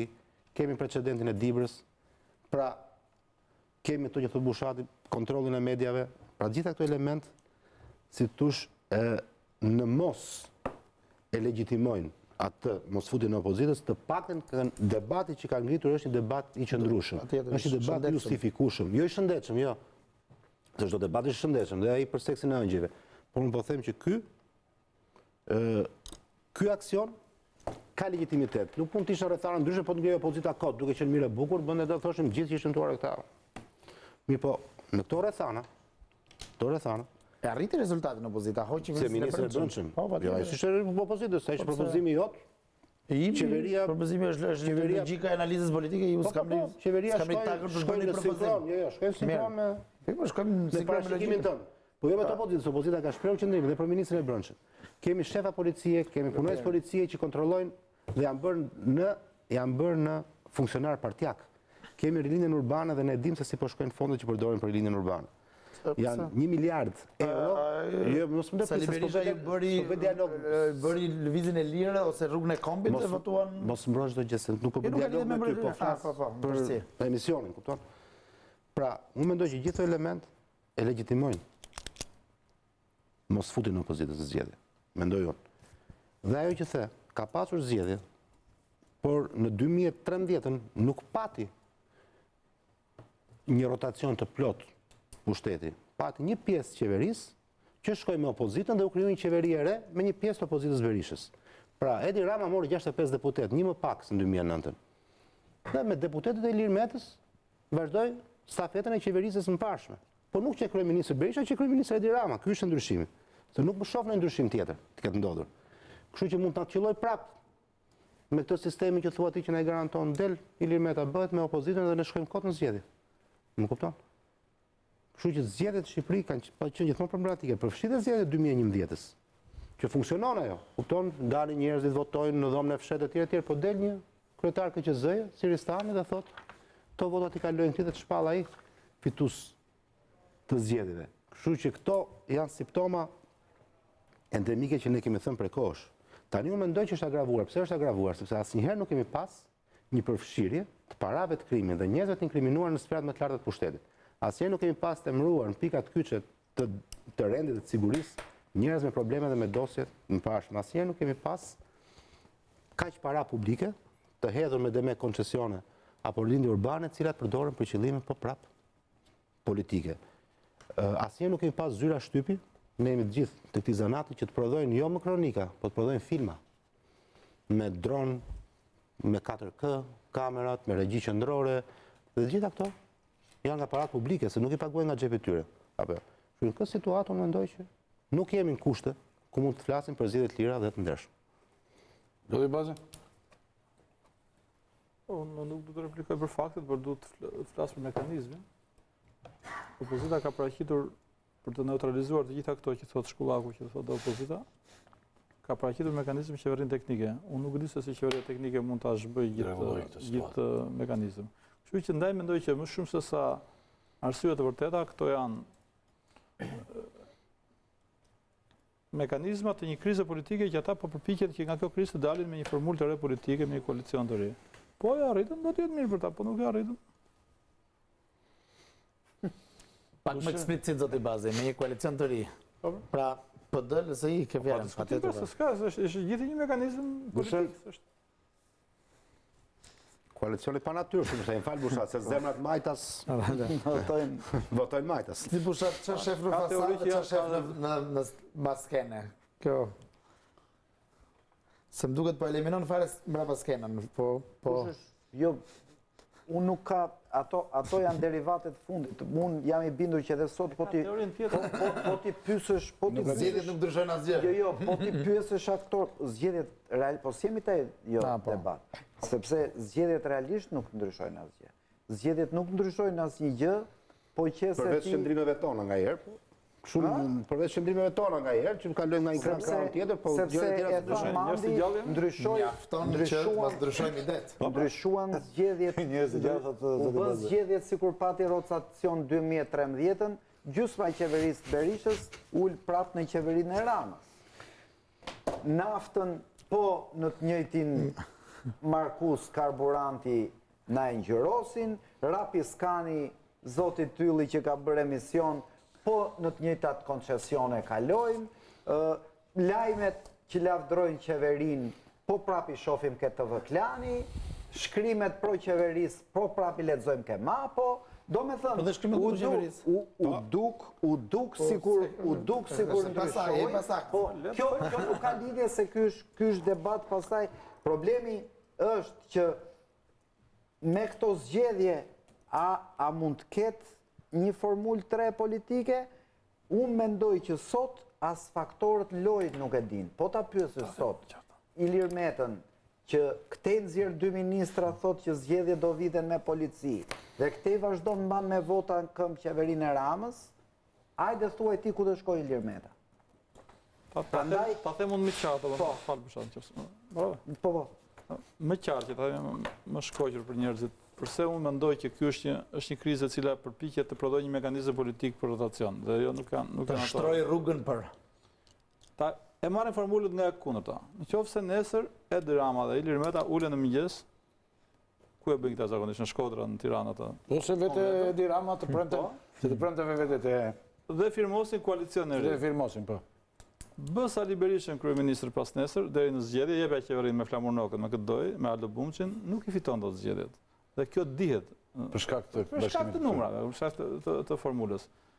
E kthejmë nga e kundërta, nëse Ilir Meta shkon në opozitë, krijohet mekanizëm real për rotacion. Krijohet një konkurrencë. Dhe gjithë betejë është për këtë gjë. Tjerat janë muhabet e kodit. Jo, nuk është vetëm këtë gjë, sepse ka opozita do këtë gjë. Pa, unë di që s'është për gjë. Unë jam afër idees tënde që dalë një forcë e re për sistemin, nuk e përmirësim dot, nuk kemi çfarë të bëjmë. Jo, puna është ai krijon sistemi rregullat e duhura apo jo, pra për këtë po flasim. Ky sistem është ky sistem që kemi. Është sistemi i ndërtuar nga Edi Rama dhe Sali Berisha në vitin 2008. Pa dyshim. Me kundërshtim e fortë Ilir Metës. Pa dyshim. I vetmi që tani është kthyer në Xhebrail të tyre. Për fituesin e sistemit. Sepse kush i bën grupën tjetrit bie vetë brenda. Kështu që janë të dy në dorë të viktimës tyre. Dhe gjithë ky mekanizëm është kushtmarrë Ilir Metën. Historitë të tjera pastaj. Po çfarë po diskutojmë ne sot? Ne po diskutojmë sa është legjitim aksioni opozitës, sa duken si kapriço disa nga kërkesat e saj, dhe çfarë mund të sjellë kjo gjithë skenës politike. Kur Edi Rama ngriti... Legjitim është mos e do pushtetin. Kur ngriti çadër në 2010-ën, po dëgjoje nga Sali Berisha deri ke Josefina Topalli, flisnin siç flet sot Edi Rama dhe Gramoz Ruçi. Vendi nuk ka krizë, se janë ca antiglobalist, tekanjoz që janë ngritur në çadër, por çfarë tregoi koha? Koha tregoi që kur një opozit ndaj një pushteti të korruptuar moralisht sillet me armë destruktive, shërben si pasqyra më e mirë për këtë pushtet të kalbur. Edhe Edi Rama në 2010-ën nuk kishte përparësi morale ndaj Berishës, por shpërdori pasqyrën destruktive për t'u treguar shqiptarëve sa i kalbur që pushteti Berishës. Kishte kërkesa drastike si ky, që nuk marr pjesë në zgjedhje. Totalisht drastike. Totalisht drastike. Hap kutit pas i fakt. S'ka unë e saktoj, dhe prandaj, ashtu dhe prandaj ra brenda. Dhe në fund ra brenda, sepse nuk lëshoj asnjë gjë. Logjika e pushtetit Rama Ruçi sot, prandaj thash, i ngjan logjikës pushtetit Berisha Topalli dje, që nuk pranojnë se ka krizë, ata letërin çadër, vetëm ndrojnë muzikën, thot ai, se pak më vret veshin muzika atyre, pastaj Shqipëria është normale për vetë saj. Kam frikë se çdo ditë më tepër që ata që ndrojnë në çadër, të gjithë kuptojnë se Shqipëria nuk është aq normale sa që shohim nga ekrani i Klanit, i Top Channelit, edhe News 24 s'po desh. Qa kjo? Ti po flet këtu dhe thua çfarë dush. Pra, krizë nuk ka. Ti na thua çfarë Kërcënim në shtëpit, s'ka. Mund të pyes ti thua çfarë do. Eri cili thotë çfarë do. Ai ka thënë gjithmonë se ka dashur. Të njëjtat tjera, gjithmonë po. Ka një... Atëre, po. Atëre. Unë jam më i prirur të konsideroj atë që thot Shkullaku, që në fakt kemi një zhvendosje mekanike ose një mbledhje mekanike 2+1, 1+2 në të votave, se sa kemi një proces. Edhe këtë mund ta vëmë më në diskutim për efekt të debatit tonë. Sidoqoftë, në qoftë se do të kishim të paktën 3-4 elemente të tjerë që nuk e di pse dalin jashtë analizës. Cilët? Ja. Do të kishim një zgjidhje të krizës dualitetit të leadershipit të opozitës shumë më shpejt, e cila jo vetëm nuk është zgjidhur në kohë, por është zgjidhur aktualisht. 2. Nëse do të kishim një po themi një fairness ose një ndershmëri politike në raport me reformën drejtësi. Edhe 2-3 hapa tjera. Do të kishim një konjunktur krejt tjetër. Sot kemi një element i cili një mas ka një vlerë, po përtej kësaj mase unë mendoj që duket ashiqare që është për të prodhuar një situatë politike krejt tjetër, dhe prapë janë në drejtën e tyre. Jam i prirur dhe përfundoj që ta shoh pretendimin e opozitës për standardet e zgjedhjeve më shumë tek një siguresë, ose tek një proces, ose tek një procedurë tjetër shtesë, se sa tek thelbi i saj. Unë mendoj që nëse ke vota, mund të bësh rotacion në Shqipëri, pikë. Përpara se të kalojmë te aty ku ju ngulmoni gjithmonë për raportin Rama Meta dhe ç'do të ndodhë me Metën për këto zgjedhje, ajo do të jetë vendimtare. Unë më bëj një pyetje të fundit e kjo pjesa. A mund të shkojë vendi në kaos nëse zgjedhjet do të zhvillohen pa opozitën? Po. Kaos varet në çfarë kuptimi, do të ketë një kaos, do të ketë një vend të pa pluralizëm politik, në një farë mënyrë, me një parlament një ngjyrësh, I cili do të lidh nevojën që të bën me njëherë zgjedhje të tjera për 6 muaj ose për një vit tjetër. Kaos fizik, anarki në rrugë nuk besoj që ka. Nuk vuajmë nga një shteti dobët. Për një krizë që do vazhdojë. Po do të jetë një krizë politike, një parlament që duhet të riparohet shumë shpejt, që duhet të kthehet shumë shpejt në gjendje normale, do të ketë vazhdim I krizave mbi të tjera, do të negociohet, të shkohet tek një zgjidhje re. Ndërkombëtar do vinë këtu, do vazhdojnë. Nëse do të jetë Evropa e Bashkuar. Jo anarki dhe krizë shtojta në 97, rrëmujra, besoj që ka vende kështu. Zoti Shkullaku? Sigurisht që do thellohet kriza, nuk ka diskutim. Asu nuk mendoj që mund të kemi në 97, po trazira sociale mendoj që do të ketë. Do të ketë sepse nuk I lidh trazira sociale, si të thuash, që populli do revoltohet pse Dirama hyri vetëm zgjedhje, apo pse opozita nuk hyrin zgjedhje. Por situata është e tillë, them unë, ku një vend nuk ofron asnjë shpresë, asnjë besim se gjërat mund ndryshojnë, ku numri atyre që do të ikin është më I lartë se numri atyre që duan të rinë. Mjafton një shkëndi, dhe kur gjendja është e mbarsur, ajo mund të shpërthejë nga çasti në çast, dhe pastaj nuk e kontrollon më. Dhe ne kemi dhënë prova që ne kur dalim, durojmë gjatë, po kur dalim për protestuar nuk djegim 2 makina si në Athinë, po bëjmë shumë më tepër. Bëm flakën. Kështu që mendoj situata ose frustrimi dhe dëshpërimi nga gjendja e vështirë në cilën ndodhen shumica e shqiptarëve, mendoj që mund marrë shkëndi edhe nga një anarki politike, ose nga një mund ta quaj edhe rebelim politik. Casus belli. Jo, mos marrë pjesë në zgjedhje është akti fort. Politik. Zoti Çiri. Atëherë, unë kam këtë metaforë. Kërcënimi për mos marrje pjesë në zgjedhje, më thonjza, pra kërcënimi me bombë bërthamore, pak a shumë më thonjza, është garancia që në zgjedhje do shkohet. Pse? Sepse palë do reagoj në mënyrë të duke riskuar të merë si shumë, palë do reagoj në mënyrë të tillë, edhe sikur të mos kishin faktorë të tjerë shtesë. Mund të ketë opozita të reja të gatshme, po shoh edhe lajmet në web edhe deklaratat publike, të paktën Blushi ka pretenduar që do marrin pjesë në zgjedhje sikur të mos marrin pjesë opozita. Ka 2-3 parti ose disa parti të tjera që ju I quajnë opozitë. Jo, nuk po më kupton. Nuk I quaj fare opozitë. Jo, unë opozitë I quaj, në opozitë janë ata. Natyrisht po. Por fakti që ata kanë thënë do marrin pjesë, do t'i detyrojë dhe demokratët të marrin pjesë, ose fakti që demokratët kërcënojnë që nuk do marrin pjesë në zgjedhje do t'i detyrojnë ndërkombëtarët Ramën dhe ku diun faktorë të tjerë. Po bëj një deus ex machina, një telefonat e atit presidentit të NATO-s, se jemi një vend I NATO-s. Pra, deri në zgjedhje ka 100 mekanizma të natyre.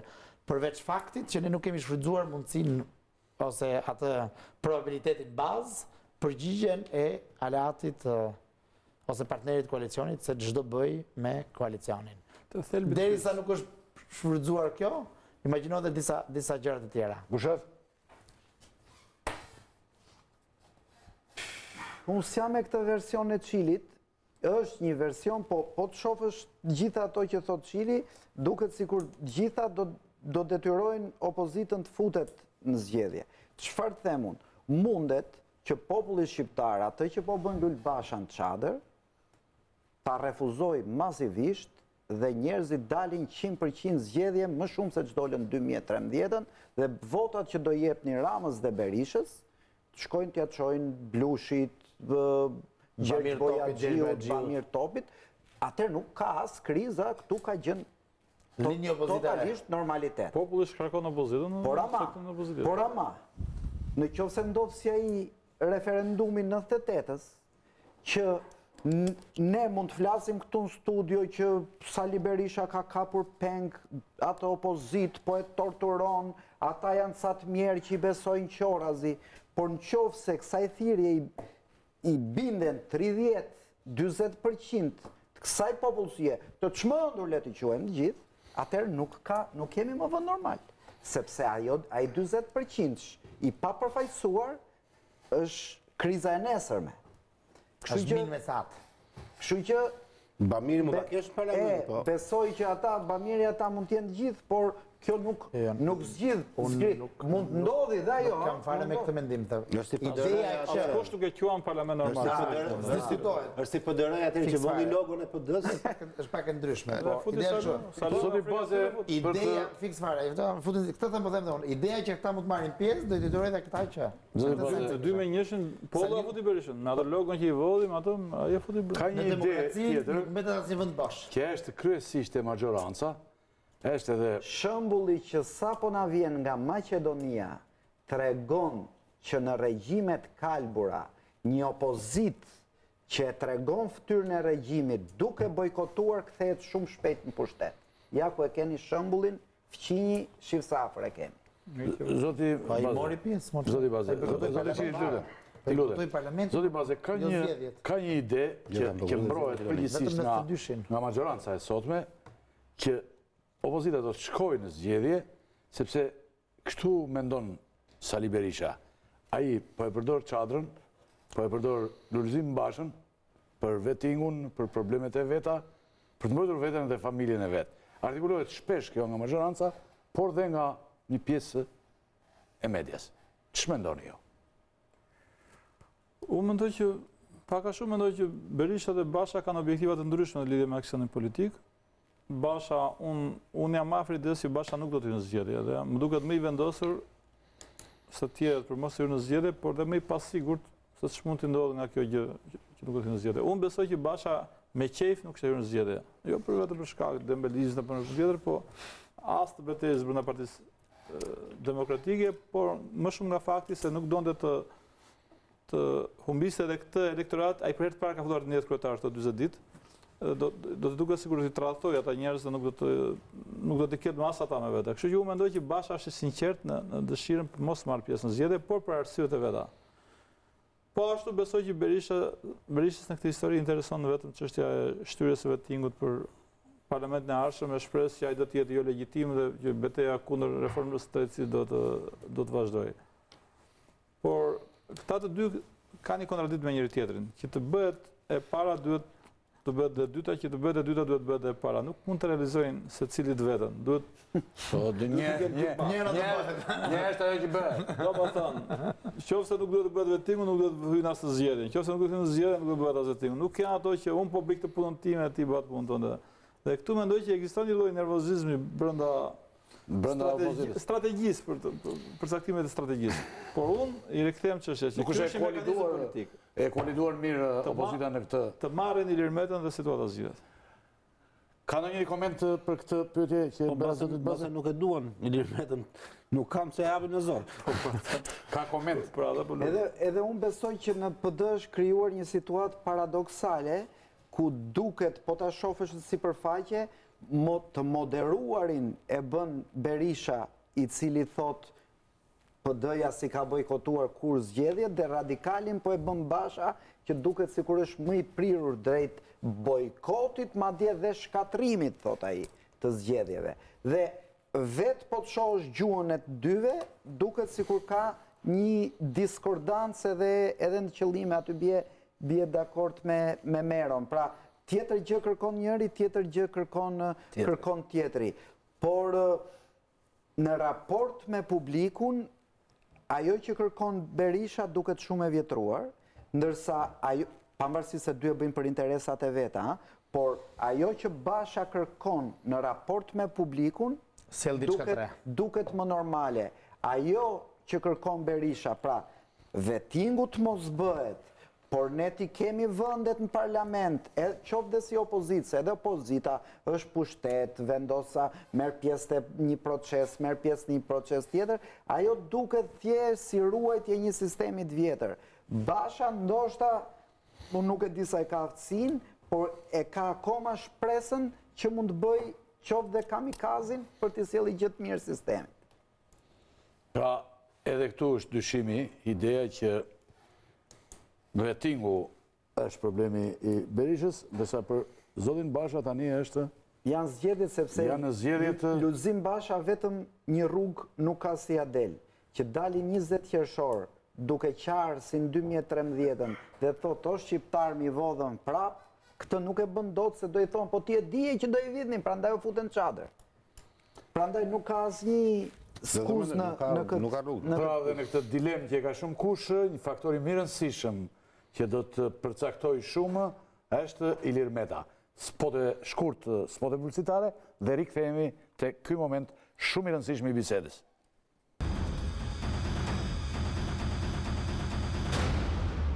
Jemi në studio. Rama dhe Meta. Ose më mirë themi Meta, i cili do tjetë, mendohet tjetë faktor përcaktues të kriza që ka lindur, të kriza që po përjetojmë, të çadra, shpesh me media afër opozitës, po edhe të mazhancës, po edhe mazhanca, thot që zoti Meta i shkel syrin çadrës natën, duke sikur hyn aty si vrana konti, që pas i vret jashtë, del nga çadra, hyn në çadrë, se aty historinë e çadrave që bënë Skënderbeu rinde jashtë, Skënderbeu rinde jashtë dhe vrana konti rinde brenda. Po, pra kemi një moment i cili mund të përcaktojë krizën që ne kemi në momentin. Hamza Kastrioti. Zoti Shkullaku, si e mendoni? Shpesh zoti Rama është në dilemë, po shpesh del dhe thotë që është i zgjidhur koalicioni me Metën. Si e mendoni? Unë mendoj që qëndrimet e Metës nuk janë sepse ai si thua është përcaktues. Unë mendoj që Ilir Meta tani është në një pozitë më të vështirë se çka qenë përpara. Pse? Është një pozitë më të vështirë se çka qenë përpara sepse po ta vëmë re ai ka shtuar presionin ndaj Ramës, prandaj koalicionit, fjalimi i kryetarit të grupit parlamentar sot në parlament që nga më të fortë të madje edhe opozita nuk ka mbajtur fjalime aq të forta për drogën edhe për rezultatet e arritura duke bazuar këtë raport të Parlamentit të Shtetit. Por ai e di që sa më shumë të shtohet, mendoj unë, ankthi Edi Ramës, aq më i lartë do të jetë, po përdor fjalën pazari ose marrëveshje para elektorale. Sepse unë mendoj që në fundit ata do të hyjnë bashkë në zgjedhje. Pra ata do të bashkohen thonë. Unë do të them që ata do bashkohen. Dhe kjo vjet re për shkakun ti e shikon Edi Rama shpeshherë është i shqetësuar nga kjo gjë, shpeshherë detyrohet të ulet për darkë ose të çojnë njerëz apo të flasi vetëm me Ilir Metën. Shpesh shikojmë që nxitet një lloj fryme që ky Ilir Meta duhet të ikë, duhet por mundohet Edi Rama të përgjigjet me tjetër monedh, por në fundit është i sigurt, ne patëm thënë edhe herë tjetër ke emision, ke intervista që patëm me Sokol Ballën, kur u pyet nga 1 në 10 a 10. Pse? Sepse deri më sot Ilir Meta nuk ka votuar asnjë vendim, asnjë ligj, asnjë nisëm që të jetë në kundërshtim me atë çfarë ka dashur Edi Rama. Deri më sot nuk kemi asnjë rast ku Edi Rama të ketë dashur të heqë një ministër të LSI-s, siç shefi Fundit Manjani dhe Ilir Meta ka thënë jo, nuk e për ta hequr. Deri më sot nuk kemi parë që ti ketë hyrë gjë në këmbë, qoftë Ilir Beqës apo qoftë, ku e di unë, dikujt tjetër, koncesionet që kanë bërë, punët që kanë mbaruar. Pra Edi Rama është shumë i kënaqur nga partneri vet. Ka partneri vet. Sigurisht do të ishte shumë i kënaqur që dhe ai mos fliste, se nuk i duron ata që flasin, mos bëhesh pjesë ai e kazanit mediatiko-politik, po këtë siç duhet forcë nuk e ka. Ka një dëshirë, domethënë ka një ngërç. Rama ka pas për shumë kohësh që e karakterizon atë si politikan, nga që shpesh ka qenë numër 2, nuk ka qenë kurrë numër 1 dhe deri këtu ka ardhur pa ndonjë betejë personale. Deri para se të bëj kryeministër flas, që do ta heqë qafe, po jo me duart e veta. Pra, mirë do ishte të thasë sikur mos ta kisha këtë barr, por nuk merr vendim vetë që thotë zotëri, koalicioni jon mbaron këtu. Këto qëndrime unë i quaj të papajtueshme. Jam akuzuar që policia ime do të vjedhë zgjedhjet. Jam akuzuar që jam i lidhur me drogën, jam akuzuar për dështime në qeverisje, e plot akuza tjera që ka bërë eksponent e LSI-s, kështu që bashkë ndahemi dhe unë do hyj vetëm zgjedhje. Këtë nuk e ka thënë dhe nuk ka për ta thënë ndonjëherë. Këtë mund të dëgjojmë ta thotë dikush tjetër, ta themi ne këtu. Mund ta thotë Sajmi Tahiri, tani që nuk është ministër, se sa ishte ministër, as Sajmi Tahiri nuk foli kurrë. Por nga Edi Rama nuk keni për ta dëgjuar. Nuk ka pasur kurrë guximin të bëj një akt, të vrasi atë ku mbahet. E kemi parë Edi Ramën të bënte fjalimet e Ilir Metës dhe të shkonte të çonte lule Fatosnanos, e kemi parti që ande Fatosnanos dhe t'ja fuste Ilir Metës, e kemi parti lidhe me Pandimajkon për të marrë KFD-n, e kemi parti bëjtë me Nagra Mozruçit që të fitonte kongresin e Partisë Socialiste. Nuk është Edi Rama njeri i aksionit. E kemi parë që nuk bëri asgar në Partinë Socialiste për bëri referendum për zgjedhje kryetarin. Nuk do të përballet në asnjëri. Mundësisht ai mund të bëjë referendum për t'ia heqë aleatin, por këtë se ka në dorë. Kështu që shpreson që presioni që mund të ushtrohet, presioni mediatik, presioni Çadra, Meta i lidhur me këtë, me atë Berisha, ose të mërzit Ilir Meta vetë dhe të hiki, ose mbase, ma heqin. Zoti Baze? Mua nuk më qëndron logjika që Ilir Meta edhe thoi që nuk do hyjë në zgjedhje pa opozitën, nuk do të hyjë në zgjedhje pa opozitën, edhe të rri me dramën. Unë vazhdoj të qëndroj të njëjtit arsyetim që thelbi i krizës është fakti që palët duan të marrin Ilir Metën në koalicion. Qeveria natyrisht Shkollaku është më e qetë se e ka më afër Ilir Metën. Opozita është më agjituar, më e pasigurt se e ka larg. Dhe unë mendoj që ka një deal mes, domethënë Ilir Meta ka luajtur një politikë detante. Interesante, më themi gjatë këtyre 6 muajve të fundit, kur Edi Rama vazhdimisht ka kërkuar publikisht rikonfirmimin e koalicionit, dhe Ilir Meta jo publikisht, po jo zyrtarisht i ka thënë jo se të shprehojmë opozitën, duhet të japim shpresë opozitës, duhet ta lëmë me shpresën që ajo të mendojë që do mund të shkojë dhe andej. Pra ka krijuar një fluks të tillë, një koncept të tillë. Pasiguritë e Rama.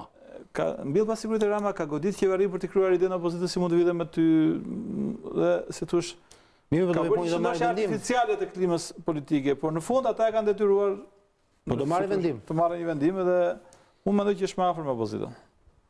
Ju mendoni që Ilir Meta është më afër me opozitën? Nuk ka sens që të jetë afër me qeverinë përderisa bëhet gjithë kjo turbullim, se kjo bëhet vetëm për Ilir Metën, të marrë Ilir Metën. Domethënë ai qeverisë ka 30% pushtet, 40% sa ka, bën gjërat që gjithçka bëhet për Ilir Metën. Është shumë e keqe, se unë kam thënë që më dimos ai ka dalë ka thënë që Ilir Meta është faktor legjitim në Shqipëri dhe dy palët janë të dobët përpara tij dhe kërkojnë atë koalicion. Dhe për këtë shkaklejnë trazira, ti edhe më bëte kodi. S'është më afër opozitës tëm.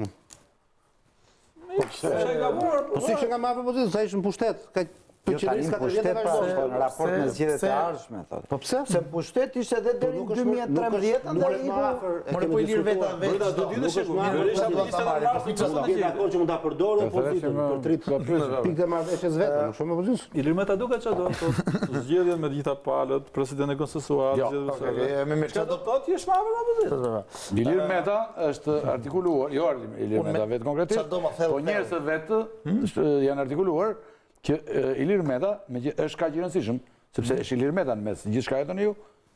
Ai mund të kërkojë postin. Po, detyrën e kryeministit. Këtu duhet dalë dhe unë. Po, pra. Vetëm një parantezë me Shkullakun, në fal Shkullak. Po nuk do na thuash atë të Ramës. Jo. E merr ai majorancën. S'ka punë fare me atë të Ramës. E merr nuk është vërtet që Rama partia fituese. Ka bërë akte. Meta thash. Mirë, te Rama s'ka bërë akte. Të ndarjes, thash. Në 2009 mori guximin, dolin gjithë Shqipërinë, tha unë ta fitoj këtë betejë, Nuk më kupton. Pra ka bërë akte, ka dashur të fitoj vetë pushtetin. Po s'ka fituar. Në 2013 akta është, duhet të konkurroj vetëm. Por Maçi Lakrori ndoshta ishte. Po zotri Lere mor partinë, po them rëndësinë 2009, se partia s'ka. Po vetëm do ditë mos është vend.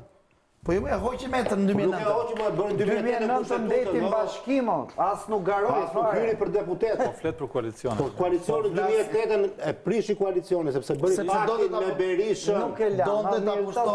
Donte ta fitonte pushtetin vetëm 2009. Po apo jo? Është vërtet kjo. E flaku Ilir Metën me anë të kompromisit me Berishën. Një sekond. Donte ta zhdukte akt është. Ta mbaroj. Akti. Po tani o ka o ska. Akti është kur del tjetri për ballë. Në 2013. Një sekond ta mbaroj, pse nuk kemi dakord. Duhet të zhduk, duhet të eliminojmë politikisht. Çka ka këto? 2009. Po. Nuk bëri akt. Si s'bëri? Bëri marrëveshje me Sali Berishën, pra bëri kulis për ta ndryshuar kodin për të zhdukur një njerëz pa i dhënë mundësinë atij futin grevurie. Ky nuk është akt, kjo është intrig politik. Diskuri publik në 2013 Meta nuk na erdhi, ne lusim, ne edhe merro dhe të gjithë kemi thënë 2013 prap nuk bëri dot akt. Nuk pati guximin dali vetëm në zgjedhje. Bëri një prillin. 2013 bëri akt me gjithë ato konflikte, me gjithë 20 janarit, me gjithë bllokun. 2013 vajti kërkoi ndjes, bëri aleancë. Akte janë këta. Tani, Mirë, unë pra, me mirë. të çfarë po Ilir Meta vetë çfarë? Ndjehet si kërkoi dhe Fadosanës atëre. Po ç'është mendon ti? Çfarë duhet Ilir Meta? Këto janë fakte. Në qoftë se do kishim një koalicion normal ose një situatë normale, do kishte një nivel tensioni, sepse në një aleancë duan më shumë pushtet, kanë ambicie etj. Por gjithsesi do ishte shumë brenda parametrave më të kontrolluar. Ndërkohë që konflikti PS-LSI brenda koalicionit ka qenë permanent, ka qenë shumë i tensionuar, ka qenë vazhdimisht, si duash duke shpërthyer. Unë them që Ilir Meta do diçka, që në kuptimin tim edhe ndoshta edhe i takon. Ilir Meta ka një ambicie dhe mendoj që është rasti final nuk po them, po i përshtatshëm ta testoj. Do të ndërtoj një skemë politike për të qenë kryeministri i Shqipërisë. Dhe është në drejtën legjitime. Këtë gjë ai nuk e siguron dot, analiza ime është që nuk kam parashikim, kam analizë. Këtë gjë ai nuk e siguron dot me koalicionin aktual. Ai mund ta sigurojë këtë me një konjunkturë të re politike, qoftë dhe përkohësisht humbse, nuk ka rëndësi, e cila e bën atë absolutisht të domosdoshëm për rotacionin në Shqipëri dhe për ndërtimin e qeverisë së ardhshme, të alternancës politike. Kësaj radhe, më duket se kam dëgjuar në një vend nga bashkëpunëtorët e tij, dikush ka thënë që ne nuk bëjmë asnjëri kryeministër. Nuk bëjmë asnjë tjetër kryeministër. Pra nëse LSI-ja ka aksionin e artë që të bëj ose të mos bëj kryeministër, atë pse të mos ta marri për vete? Po e bëj në mënyrë banale. Po ka aksion e artë dhe me Ramën mund ta marrë për vete. Po doj. Patjetër pra për mendimin tim do të pretendoj dhe do të kushtozoj, është në logjikën e nuk kam as iden fare se ç'është ndodh konkretisht, se përderisa ka kaq shumë tension, pra do një gjë më të madhe se ky ekuilibër që është. Ky është ekuilibri maksimal mes aleatësh, kryetar parlamenti, 1/3 në qeveri, 30-40%. Më shumë se kaq Nuk mund të marr. Po më shumë nuk ka sens. Më shumë se ka ish kryeministri. Prandaj, në kuptimin tim, në analizën time, Dhe president. po. Jo. Po themi në kuptimin e pushtetit. Pastaj është një gjë tjetër, posti presidenti është temë vetë, është temë. Jo, në mos i rim kësaj ide, nuk është bërë një temë sterile, është kthyer në temë sterile, sidomos me ndryshimet kushtetuese se gjë tjetër. Është një temë honorifike. Ky mendoj që është për mendimin tim thelbi i asaj tektonikës që lëviz poshtë, që shkakton shohim këto pamje të jashtme. Unë mendoj se Meta do të kërkojë një skemë tjetër politike për të realizuar ambicien politike të jetës së vet, ose riambicien politike të jetës vet. Pa këtë shpjegim, unë nuk e kuptoj as tensionin, as kontradiktat, as këtë nivel skeme ose përfshirje në të. Dhe unë them që në një moment parashikimi im është që do t'i arrijë kësaj, në qoftë se nuk ndodh një ngjarje e madhe deus ex machina, e cila nuk e dim se çfarë është, me natyrë diplomatike, juridike, ku diun aksidentale etj. Pse? Sepse ka bërë një rrugë shumë gjatë, ka bërë një mundim shumë të madh dhe në një farë mënyrë vetëm për politikanin status quo-ja nuk qëndron, pra nuk është natyrën e politikës status quo-ja. Dhe është në gjykimin tim e arsyeshme ta shtrojmë këtë hipotezë hapur qartë në krahasim me do rrim bashkë etj. Sepse është një energji aq e madhe për një gjë aq të vogël, pra të rinë siç janë, saqë nuk ja vlen. Nuk gjej përputhje midis këtyre dy thysave dhe vetëm këtë i vë emërus përbashkët. Pra në të gjithë të gjendje politike që ne po përjetojmë, ju konsideroni si aktor kryesor Ilir Metën që me ambicjen e kryeministrit. E drejt, ka një problem. Zoti Bushati, hipoteze kisha, normal, për hipoteza po nuk gjej shpjegim. Brenda shumicës, nuk gjej shpjegim tjetër. Opozita vjen vetëm nga kjo gjë. Nuk ka shpjegim tjetër. Po atje ku ndahem unë nga ty është që Shpërfaqëson kjo për interesin publik, ti gjë. Jo. Hipoteza jote e sublimon shumë Ilir Metën në sikur ai ka ambicien e çdo politikan i ambicioz sipas teje për të arritur postin e kryeministrit. Unë analizën e LSI-s dhe Ilir Metës e bëj nga kushte shumë më tepër pragmatike. Padyshim që Ilir Meta mundoi kryeministër, por para se doj kryeministrin, Ilir Meta ka një hall të madh, të mbaj në këmbë dhe me paga partinë ndërmarrje që ka ngritur. As Lulzim Basha dhe as Edi Rama nuk e kanë këtë hall. Kanë skalionet tërë militantësh të cilët i votojnë dhe së mbyllur, ne po flisnim pak, edhe Basha mundoj edhe s'futem zgjedhje, vetët e ndjekin mbrap. Edi Rama mundoj s'futem parlament, gjithë i kishte. Ilir Meta, duke ngritur një strukturë klienteliste, do pa tjetër tjetë në pushtet. Po të Ilir Rama, pse ka shumë tension? Ta mbarojmë. Dhe e ka provuar ka ta ndiset parti me 3 deputet, kur konkuron vetëm, dhe bëhet parti me 20 deputet, kur është në gjirin e një të madhi. Prandaj, ambicia tje vetme është tjetë i korporuar brënda një të madhi, të marri sa më shumë pjesë pushteti, bashk me pjesën e pushtetit, të fusi njerëz në punë, t'japi koncesionet, t'japi gjitha ato. Të kondicionoj kryeministrin apo jo, sepse s'do bëj kryeministër të tjerë gjithkohës. Gjitha ato që i do pushteti, pra ka një nevojë bazike. Ilir Meta pa pushtet reduktohet drejt zhdukjes. Ai do të qëndrojë në pushtet për të grirë si ajo kafsha që jeton pemë dhe ha trutin ku jeton. Nuk shpjegon se ka shumë tension koalicion. Zoti Çili. Jo duhet të ndryte bushati për një moment. Ja pse ka shumë tension, se ky është thelbi. Pse ka shumë tension?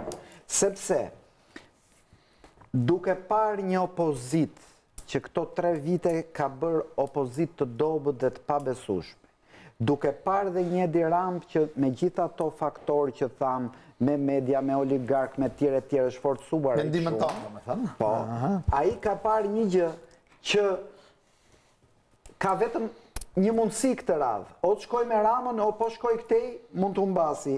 Dhe e gjithë përpëlitjet verbale që bën, se përpëlitjet tjera nuk ka bërë, janë për ti treguar Ramës që dëgjo se unë kam pesh.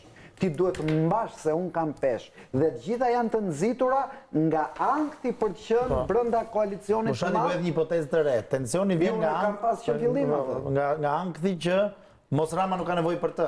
Jo, është jemi unë jam i nevojshëm, mund të shkoj dhe në krah, mund të shkoj dhe në krevat me opozitën, mund të shkoj dhe këtej, për variantin ideja e Bushatit. Nëse PD-ja bëhet parti konkurruese dhe i afrohet ere pushtetit, Ilir Meta do kalonte pa asnjë pikë skrupulli krahun tjetër. Për të bërë Lulbashi kryeministër. Ka vetëm sepse ka të qëndroj kasaviret në basë pushtetit. Ka 30% administratë. Po ndërkohë nuk ka pse të largohet ideja në qeverisje 26 vjeçare në Shqipëri. Pra është më banale. Ne nuk kemi, zoti Bushati, nuk duket këtë radhë nuk duket aq banale nga Ilir Meta. Nëse ne kemi një qeverisje të Sali Berishës, këndvështrim. Që nuk është në një qeverisje mirë për shqiptarët.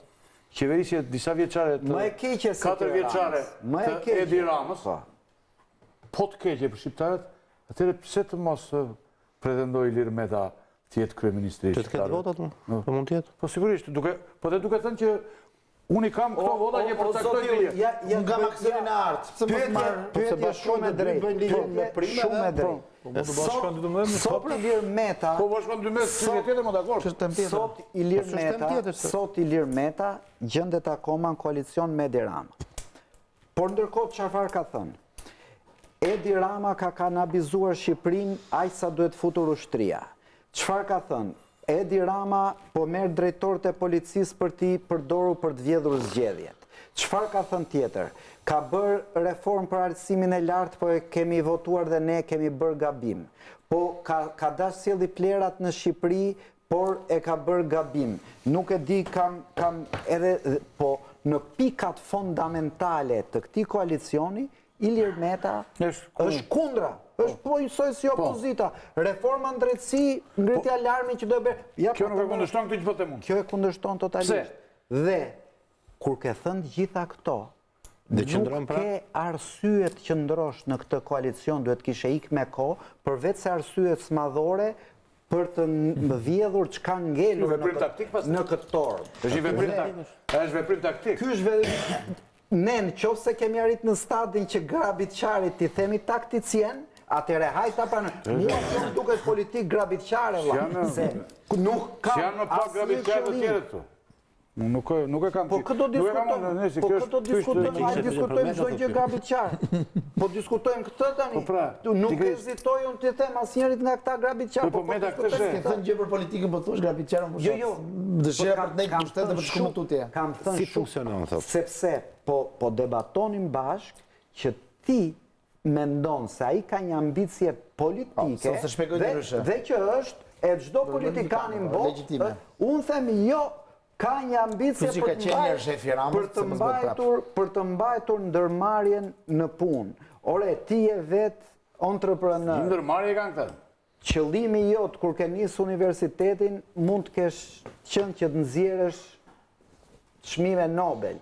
Por në pikën kur je duke të falimentuar firma, nuk mendon më për Nobelistët që do nxjerrësh.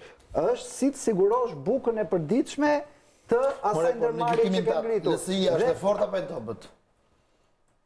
Është e brisht. LSI-ja është e dobët jashtë koalicioneve dhe gjithë kjo përpëlitja që ti shikon, dhe gjithë kjo përpëlitja, gjithë përpëlitja që ti i shikon, është pikërisht për të mos treguar, për mos treguar që është e dobët. Zotë Ylli, ti e mirë ato? Unë... Ta ish moderator. Pyetje kam dhe... Edhe shumë vlerë për LSI-n vlera e emisionit vlera e emisionit Unë jam e paqartë. Mund të më përshëni Nuk më për Sali Berishën dhe Edi Ramën më të mirë se... Ky pas ka ndërmarrje, ne që unë pas dhe këta si ka ndërmarrje. I pa ka ndërmarrje më të mëdha. Për publikun, mirë që e qartësove ti emision e LSI-s. Ndërmarrje më të mëdha. Ka patur Sali Berisha dhe Edi Rama ka ndërmarrje më të madhe. Por kjo nuk do thotë që s'ka vetëm ndërmarrje. Zoti Rakipi është tendencios dhe banan. Jo, nuk mbajan. Jo, në kuptimin për efekt e emisionit, por për efekt Kur kemi tre ndërmarrje, unë nuk mund të them që ndërmarrja është vetëm milimetër. Asha, për kjo person fizik është. Okej. Pra, ju mendoni me këtë do të shkoj Meta, shkon qeveria. Përfundimisht. Jo, nuk e them dot. Nuk e them këtë gjë se nuk e dihet asnjëherë zgjedhjeve. Qofse Edi Rama mund të shkëputur përpara. Zgjedhjet janë kimi. Mos të treguar atë vendosmërinë që tham. Ilir Meta të shkoj me këtë doj, po shkoj Lënë Basha në zgjedhje qeveria ikën për... Se të tani po thoshit që këta janë dhe bashkë pak. Që nga e thjeshtë Zoti Baze.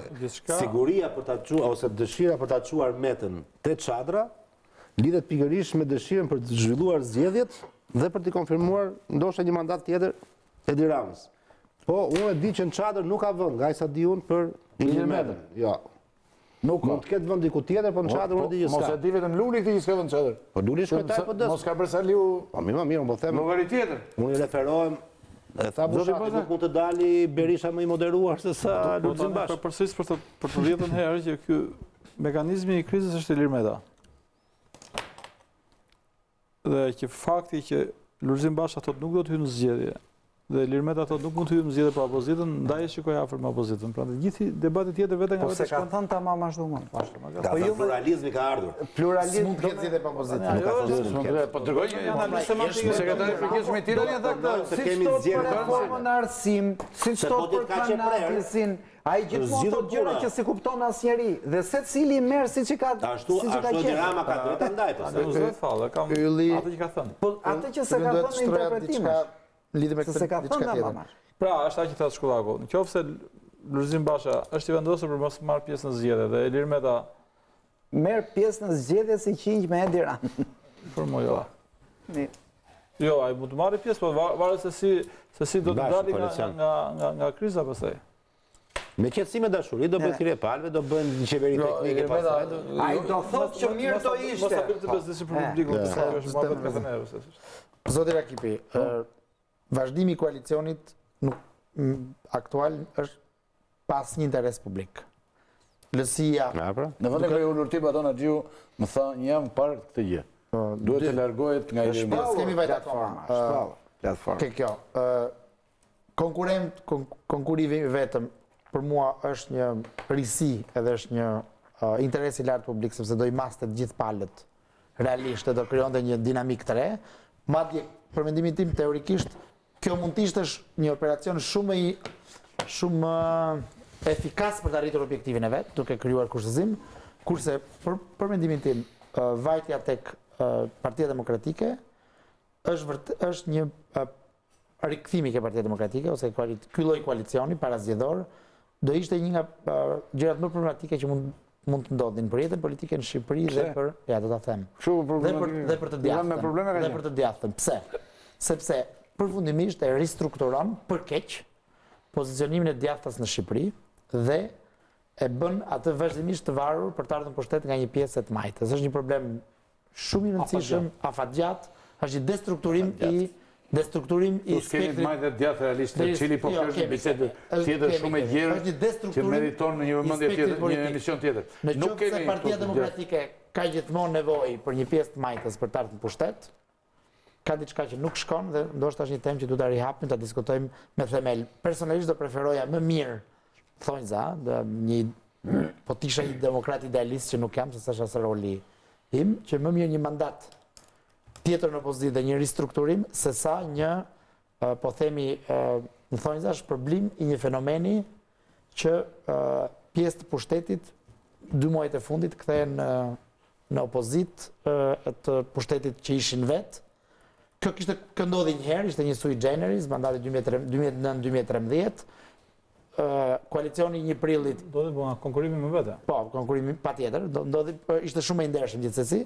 Rikthimi tek, ose koalicioni 1 prillit, po themi që stigmatizohet dhe për shkak të metaforës që ka data 1 prill, gjithsesi kishte një farë legitimiteti, se ishte normalizim, pra pjesë të spektrit bashkohet së bashku, një herë, pra, është një gjë që nuk mund përsëritet më dhe në përgjithësi nuk është shëndosh të shpërblehet ky fenomen.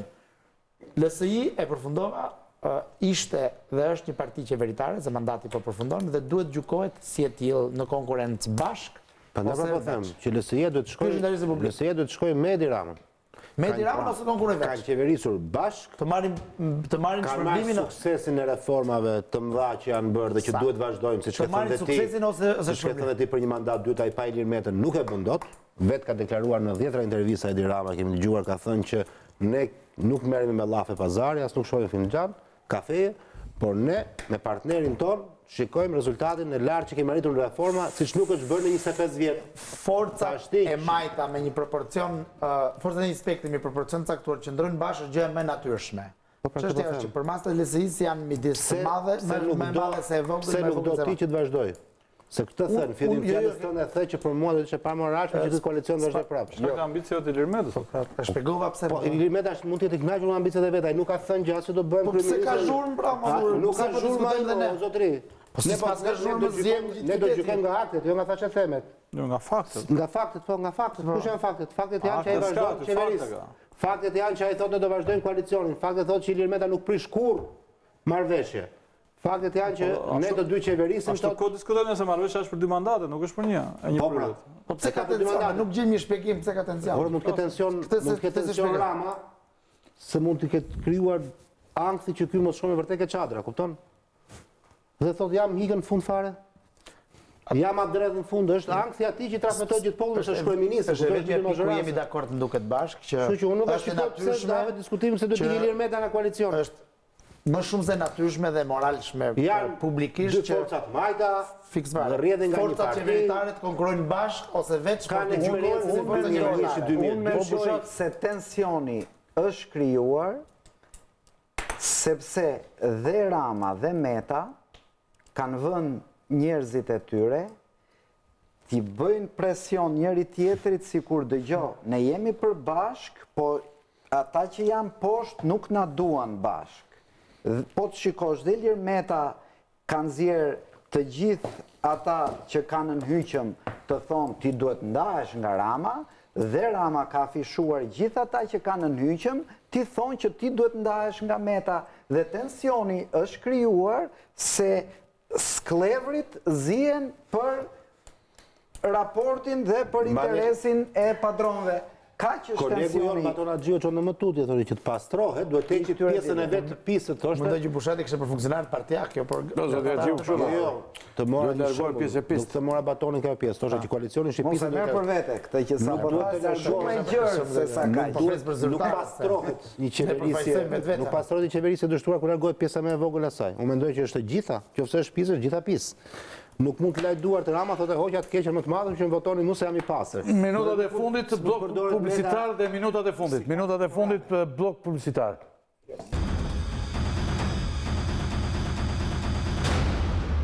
Jemi rikthyer për minutat e fundit në studio. Të nderuar kolegë, jemi në momentet në minutat e fundit. Do të adresoj 2-3 pyetje. Dilema Meta vazhdo vëjoj në ditët që vinë, derisa ai të marrë një vendim definitiv se ku do të jetë, ku do të qëndrojë. Po edhe pas vendimit nuk do mbyllet. Do këtë dilema, kritik, do iki, do i kaloj andej, do shkaj. Kriza, çadra, etj. Ndërkohë, zoti Baze, një gjë që e keni konsideruar dhe ju në median tuaj, thuhet që ka opozita dhe rusët duan të stabilizojnë Shqipërinë. Domethënë Dulbasha, çadra, po dhe rusët. Është një ide e tillë. Mendoni që ka ndonjë rrezik? Nuk kam një përfundim kaq drastik. Domethënë, kam cituar burime perëndimore të cilat janë të rëndësishme që thonë ka një përpjekje të Rusisë për të ndërhyrë në çdo palëzgjedhje. Më duket se kjo Rusisë u bë një lloj paranoje madhe. Që nga Shtetet e Bashkuara me Donald Trumpin. Edhe që ka një ndikim rus në rajon, sidomos në Maqedoni dhe në Serbi është shumë e qartë. E dyta, modelin e ndërhyrjes ruse këtu e shikojmë përmes modelit të Trumpit, i cili ishte një politikan amerikan që theu tabut sa i përket retorikës ndaj rusëve. Jo, lidhjeve nuk jam specialisht shërbime shtadi, po disa fakte i dolëm. Shefi më i rëndësishëm, njeriu më i rëndësishëm që emëroi në ato Këshillin Nacional të Sigurimit, u shkarkua për lidhje me rusët. Pra, përveç retorikës, ai me sa duket pati dhe një kanal komunikimi ta. E gjitha kjo ndryshoi konceptin e Amerikës, por dhe në botë në përgjithësi për Rusinë, si nga një keqe, nga një figurë e diskutueshme si antagoniste, kaloi në protagonist, në një figurë në një shtet me cili mund të bashkëpunosh, mund të funksionosh. Kjo që është në Shqipëri, unë nuk shkoj te ky përfundimi që opozita shqiptare është e lidhur me Rusinë, se do të ishte një budallëk, por që i flitë të modelit të Trumpit në raport me Rusinë janë. E kupton? Dhe kjo nuk mund të mos jetë një gjë e keqe, nuk kam se kam arrit në një përfundim të keq, por këtë frikën ruse për të ndërhyrë në zgjedhjet shqiptare nuk e besoj, me thënë drejtën, se nuk ka rusë dhe kinezë amerikanë të ndërhyrë në zgjedhjet në infrastrukturën e zgjedhjeve shqiptare, sa në zgjedhje në një infrastrukturë shumë primitive, shumë larg. Po të kishim elektronike, mund të hyrin të hakerat rusë. Po, aty ishte kurta, i mund të ishte rrezik. Po me 5.000 komisionerë nuk mendoj, nuk ka ndikim. Mund të ketë ndikim në retorikën politike, mund të ketë ndikim në këto fake news, në ato ne i bëjmë mirë se rusët. Zoti Bushani. Tani, këtu përveç lojës politike, është bërë dhe një lojë ekstra politike që unë në fillim fakt fajsoj opozitën. Ta e bërë me sorës. Sa po zgjodh Donald Trumpi, opozita i harroi duk si ku një moment fitoria saj nuk do vinte nga denoncimi i drogës, nga denoncimi kanabisit, nga policia, nga kriminalet, nga tjerë, por ishte prishur një gjën qendër të botës, kishte ardhur Trumpi, kishte rënë Sorosi dhe tani do ndryshonte e gjitha, do hynin faktor tjerë në lojë. Dhe u bë një retorik shumë e madhe kjo, filloi e ndërmori Basha, e ndërmori Berisha, etj. Unë mendoj se ky budallallëku i Ramës për t'i fryrë kësaj pjesës tani që këtu janë sa faktor të tjerë anti-shqiptar, është një kundërpërgjigje, pra një budallallëk mund të luftohet vetëm me një budallallëk më të madh. Dhe këtë po bën Rama tani, që ju që prisni që t'ju vi këtej nga Trumpi, nga shërbimet nga këto, unë po ju akuzoj se ju jeni një linjë ruse dhe, do me thënë, është dy fabula idiote që përplasen, ndërkohë që përplasen në realitet është tjetër gjë. Dhe drejt. Ndërkohë, keni koment për të? Jo, komenti vetëm që kam është që kur e dëgjon këtë nga Rama është befasi, me thënë drejtën, se ka qenë politikanit të paktën deri para se të bëjë kryeministër, njeriu që i ka denoncuar më shumë të konspiracionet, këto idet për ta luftuar kundërshtarin. Ka qenë me këto se po. I ka stigmatizuar, i ka tallur, i ka idenë që kundërshtari mund të luftohet në përballë konspiracioneve ndërkombëtare etj. Deklarata e tij për shumë për mua është trondicë që tha jam i sigurt që atë çadër e duan edhe disa ndërkombëtar ta mbajnë ngrehur, që ka një diçka që lëviz këtu, nuk është kaq e thjeshtë. Më kupton gjithë kjo. Si albanofobia, Berisha. Bushati thotë që një budallëk luftohet me budallëk tjetër. Po kur e thotë një njeri për më tepër që është tallur me gjë të tillë, ka stigmatizuar gjatë gjithë karrierës vet, çndrohet në qesharak. Nuk mund ta luftosh ti kundërshtarin me një armë të cilën ti e ke denoncuar përpara atë armë. Pra e ke thënë është e pavlefshme. E ke denoncuar ke Berisha me 10 raste, e ke denoncuar. Të njëjtën gjë pra bëri dhe krau tjetër. Edhe PD-ja merr pjesë te konvente e Hillarit, u gdhin me Trumpin. Domethënë, edhe ata ngritën një butafori dhe nuk ke si lufton në mënyrë racionale. Ose nuk merresh fare. Nuk mund të flasësh për konspiracion rusë. Ne nuk kemi sikur nuk mund të flasësh për konspiracion sorosian. Pra, një budallik u kundërvi një tjetri. Ne nuk kemi në konjunkturën aktuale dhe me kaq rrënjë, me kaq pak rrënjë, ndoshta mund të fillojnë të mbinë më vonë parti pro-ruse ose me diçka kësaj natyre në Shqipëri. Nuk është një budallëk, është diçka që nuk shkon dhe më duket se të paktën për diçka vlen ky përjashtim. Pro-perëndimorizmi i po themi i shoqërisë shqiptare për shkak të asaj specifike që ne dim, është në një mas të tillë që e shoh ende larg atë po themi këtë si temë diskutimi ose si debat, edhe pse duhet të filloj. Duhet të filloj sepse ka disa shenja, ka një përgjithësi një lloj aktivizimi të diplomacisë ruse në këto 5-6 vjet e fundit, ka disa elemente, disa gjëra të natyre, disa gazeta, disa pa hyrë në detaje, por jo deri në nivelin e forcave politike ose tendencave politike. Të dy janë budallëk, soroizmi dhe pro-rusizmi putinizmi janë një budallëk. Atëherë mbrim një pyetje që është fundit do parafundit. Fundit, ndoshta. Opozita përgjithsisht PD-ja, zoti Shkullaku vjen të luajë me idenë që presidenti e ceku pak zoti Bushati, presidenti amerikan Trump është aleati i madh i saj. Para disa ditësh kryetari i Bashkisë Kamzës, zoti Xhelal Mziu, inauguroi një rrugë ku thiri dhe kryetari në opozitës, që ka ngritur çadrën për Republikën e Re. Dhe rrugën ia vuri emrin Donald Trump. Tani, keni një koment për këtë, se realisht tani, Donald Trump është vërtet presidenti i Shtetit Bashkuar të Amerikës, por është një nga anti-evropianët më të tërbuar, barabar me Vladimir Putinin. Ai kërkon që Bashkimi Evropian të mos ekzistojë. Ne jemi gazetarë, të jemi realistë. Ka shumë që nuk mendojnë që Bashkimi Evropian nuk do të ekzistojë. Po është problematike për ne kur është presidenti i Shtetit Bashkuar. Mendon kështu. Kur është presidenti i Shtetit Bashkuar, se Anglia ne nuk ka qenë një aleat në hyjnë i madh këtu. Po Shtetet Bashkuara kanë bërë shumë për ne. Dhe ne tani duhet të bërtasim për këtë, si mendoni tani, të katër. Duhet të bërtasim për Donald Trumpin dhe ta kërkojmë këtë... Fakti që Xhelali ka vënë në të emrin... Jo vajti kryetari i opozitës. Rrugës dhe vajti dhe kryetari i opozitës, Kamza është bërë objekt reportazhesh dhe shumë media të botës. Rruga Sarkozy, rruga Angela Merkel.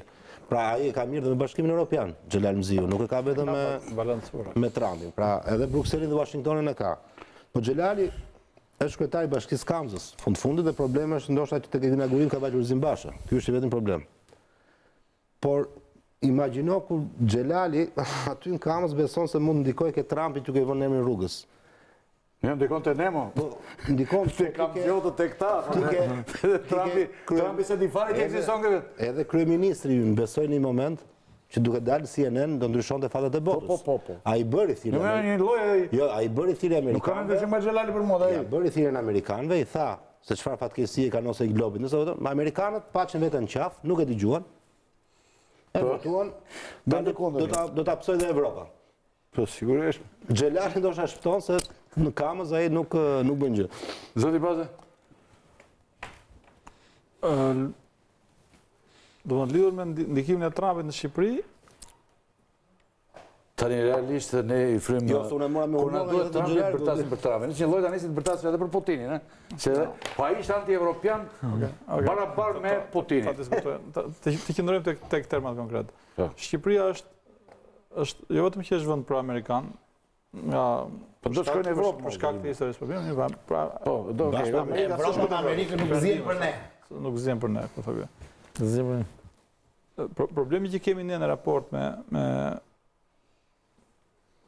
figurën e Trumpit dhe me SBA-n është pak qesharak, domethënë se si përkthehet në Shqipëri. Është e vërtetë që Trumpi është një politikan kontrovers për Amerikën dhe ka tronditur dhe Shtetet e Bashkuara të Amerikës. Por po tronditë demokracinë në këtë sistem. Por jo demokracinë. Shteti Amerikan nuk është i tronditur nga presidenti Trump. Shteti Amerikan i hajt një nga një ata që ka të papërgjeshëm që i fut janë ullon dekretet. Kongresi dhe Senati me shumicë republikane i qëndrojnë një për një të gjitha angazhimet të tyre politike. Gjykatat e rrëzojnë. Kjo është Amerika. Po këtu që nuk rrëzon njeri do të vjen. Po, ne do të adhurojmë këtë lloj Amerike dhe jo presidentin Trump që bën Twitter në orën 6 se ka përgjigj Obama ose se ka përgjigj Obama. Kjo është një njeri, është politikan kontrovers, shumë popullor tek një pjesë e madhe e popullsisë e cila e shikon shumë të afërt në veten në historinë e saj të zhvillimit dhe kjo nuk ka ndonjë problem. Dhe këtu janë përdor presidentët nga njëra palë nga palë. Problemi që ka Trumpi në raport me Shqipërinë, ose problemi që ka Shqipëria në raport me Trumpin, është që Trumpi është një president që vjen nga biznesi gjigant. Gjestë të popularitetit do thotë asgjë. I cili e ka mendjen dhe gjërat e mëdha. Me Trumpin mund të flasësh për Kinën, për Indinë, për murin e Meksikës. Këto i duken sikur janë shoferat e komunistik në Shqipëria. Ky është një problem i konceptit që ai ka për botën, por shteti administrata amerikane është një gjë tjetër që nuk ndikohet shumë nga populizmat. Do të cili ju e keni përqafuar këtë Trumpin si president kështu. Edhe me Trumpi ta futësh te ligjive të tingut tonin. Jo të pyes sinqerisht se ti je njëri shumë i kujdesshëm në nuk e kam përqafuar. Në marrëdhënie jo këtë të Trumpit. Po kjo bën pjesë në tiparin tatë si gazetar tendencioz për ta sjellë shembullin e naivitetit të bashkisë qytetit të tretë më të madh të vendit, Kamzës dhe të kryetarit për këtë gest akt. Megjithatë diçka duhet të thënë që edhe tjetra nuk duhet neglizhuar. Në qoftë se presidenca Trump vazhdon pak a shumë në shinat e mëdhaja të saj për një ekuilibër të ri me Rusinë, çka duket se nuk po ndodh, Ballkani do të rishqyrtohet. Dhe shqiptarët brenda tij në amerikanët thotë jo po në shkurtim. Do të pra çështja e Ballkanit dhe po themi ekuilibri gjeopolitik Ballkanit midis Rusisë dhe Shtetet e Bashkuara do të rishqyrtohet. Mund të konfirmohet e njëjta gjë, mund të ndryshohet pak ose shumë, por slavët kalojnë në influencën e pak a shumë, për shembull marrim të skenar, domethënë tek mos përpek tek slavët. Na del kjo e Ramës, pastaj rusët na marrin dhe ne. Po mbetëm se na kanë patur një herë. Është diskutim tjetër. Po fitoi PD-ja thotë. Rama na marrin rusët. Po fitoi Rama do ngelemi me Evropën. Nuk është se s'do ketë një Shqipëria për një shekull ka qenë me tre superfuqit, me rusët, kinezët dhe amerikanët. Nuk është se ka ndodhur. Me të trega gjë. E kaluar është provë për këtë merë, për të ardhmen. Pra duket sikur s'na prek, po një moment caktuar. Pa të s'na prek, mendoj, sidomos në situatën e Kosovës. Është zhvillim shqetësues nëse Amerika të rriqet. Brenda këtij tragjikomizmi bushat ka diçka që duhet konsideruar them unë. Te kjo ka një shenjë, ka një mesazh. Kjo te qafimi i Trumpit rruga e gjitha që vrapojnë tani. Një popull që vrapon në këtë mënyrë ka kohë të tërë. Te rruga ku dalun aty është presidenti Wilson, ai ka bërë një gjë të rëndësishme. Quhet Wilson aty. Domethënë gjithë emrat janë kështu kanë ardhur vetëm këtu. Te rrugën George Bush. Se nuk është vetëm ky Xhelali, se është gjuna Xhelali, të shajm Xhelalin vetëm. Po kanë bërë kryeminist. E kanë bërë të gjithë kryetarët e bashkisë. Si duket kjo? Duke marrë dhe këtë i kalon kompetencat e mia, shpjegimi psikikës popullore nuk është domeni. Jo, e kanë bërë qeverit. Vendosjen e monumenteve. Jo populli. Populli s'ka vendosur asnjë nga këta. Asnjë. S'ke. Po, si kur do, problem. Të vetëm biseda, të nderuar teleshikues, biseda Nuk dia kujtëzohet bulevardi mund të duket jetojmë në një vend të çuditshëm ku kjo bisedë mund të duket e rëse, mund të jetë dukur edhe jo aq e natyrshme, dhe jo me një vend që edhe një minimumin e demokracisë liberale, demokracisë vërtet, mbase nuk e ushtrojmë dot, nuk e kemi dot, mbase nuk hyjmë dot te ky sistem, në një vend të gjysmë normal, ky është emisioni ynë për mbrëmjen e sotme. Unë ju falenderoj që na ndoqët. Falenderoj sinqerisht. Duhet shtuar edhe kjo që thash informalisht në telefon pas emisionit doli kjo. Derisa të shpallet vendimi për koalicionin nuk e vlen të dalim. Edhe zoti Cili më tha unë nuk dal. Deri në momentin që të shpallet koalicioni. Dhe këtë drejtë edhe qëndrimi i tij do të ishte i vështirë. Jo, ky ishte pra. Shpreh qëndrimin e ke shumë. Jo, po. Ke shumë gabim. Mendova të vështirë në fillim. Kjo mazhorancë duhet një mandat i dytë, ka thënë. Po, është tjetër gjë. Që mos e kthemi. Pra, ky ishte emisioni ynë. Derisa të merret vendimi i koalicionit, nuk e vlen të flasim. Ky ishte emisioni ynë për mbrëmjen e sotme. Ju falenderoj shikuesin, falenderoj ftuarit e mi. Emisioni do të rindiqet në orën 13 të ditës diel. Faleminderit dhe natën e mirë.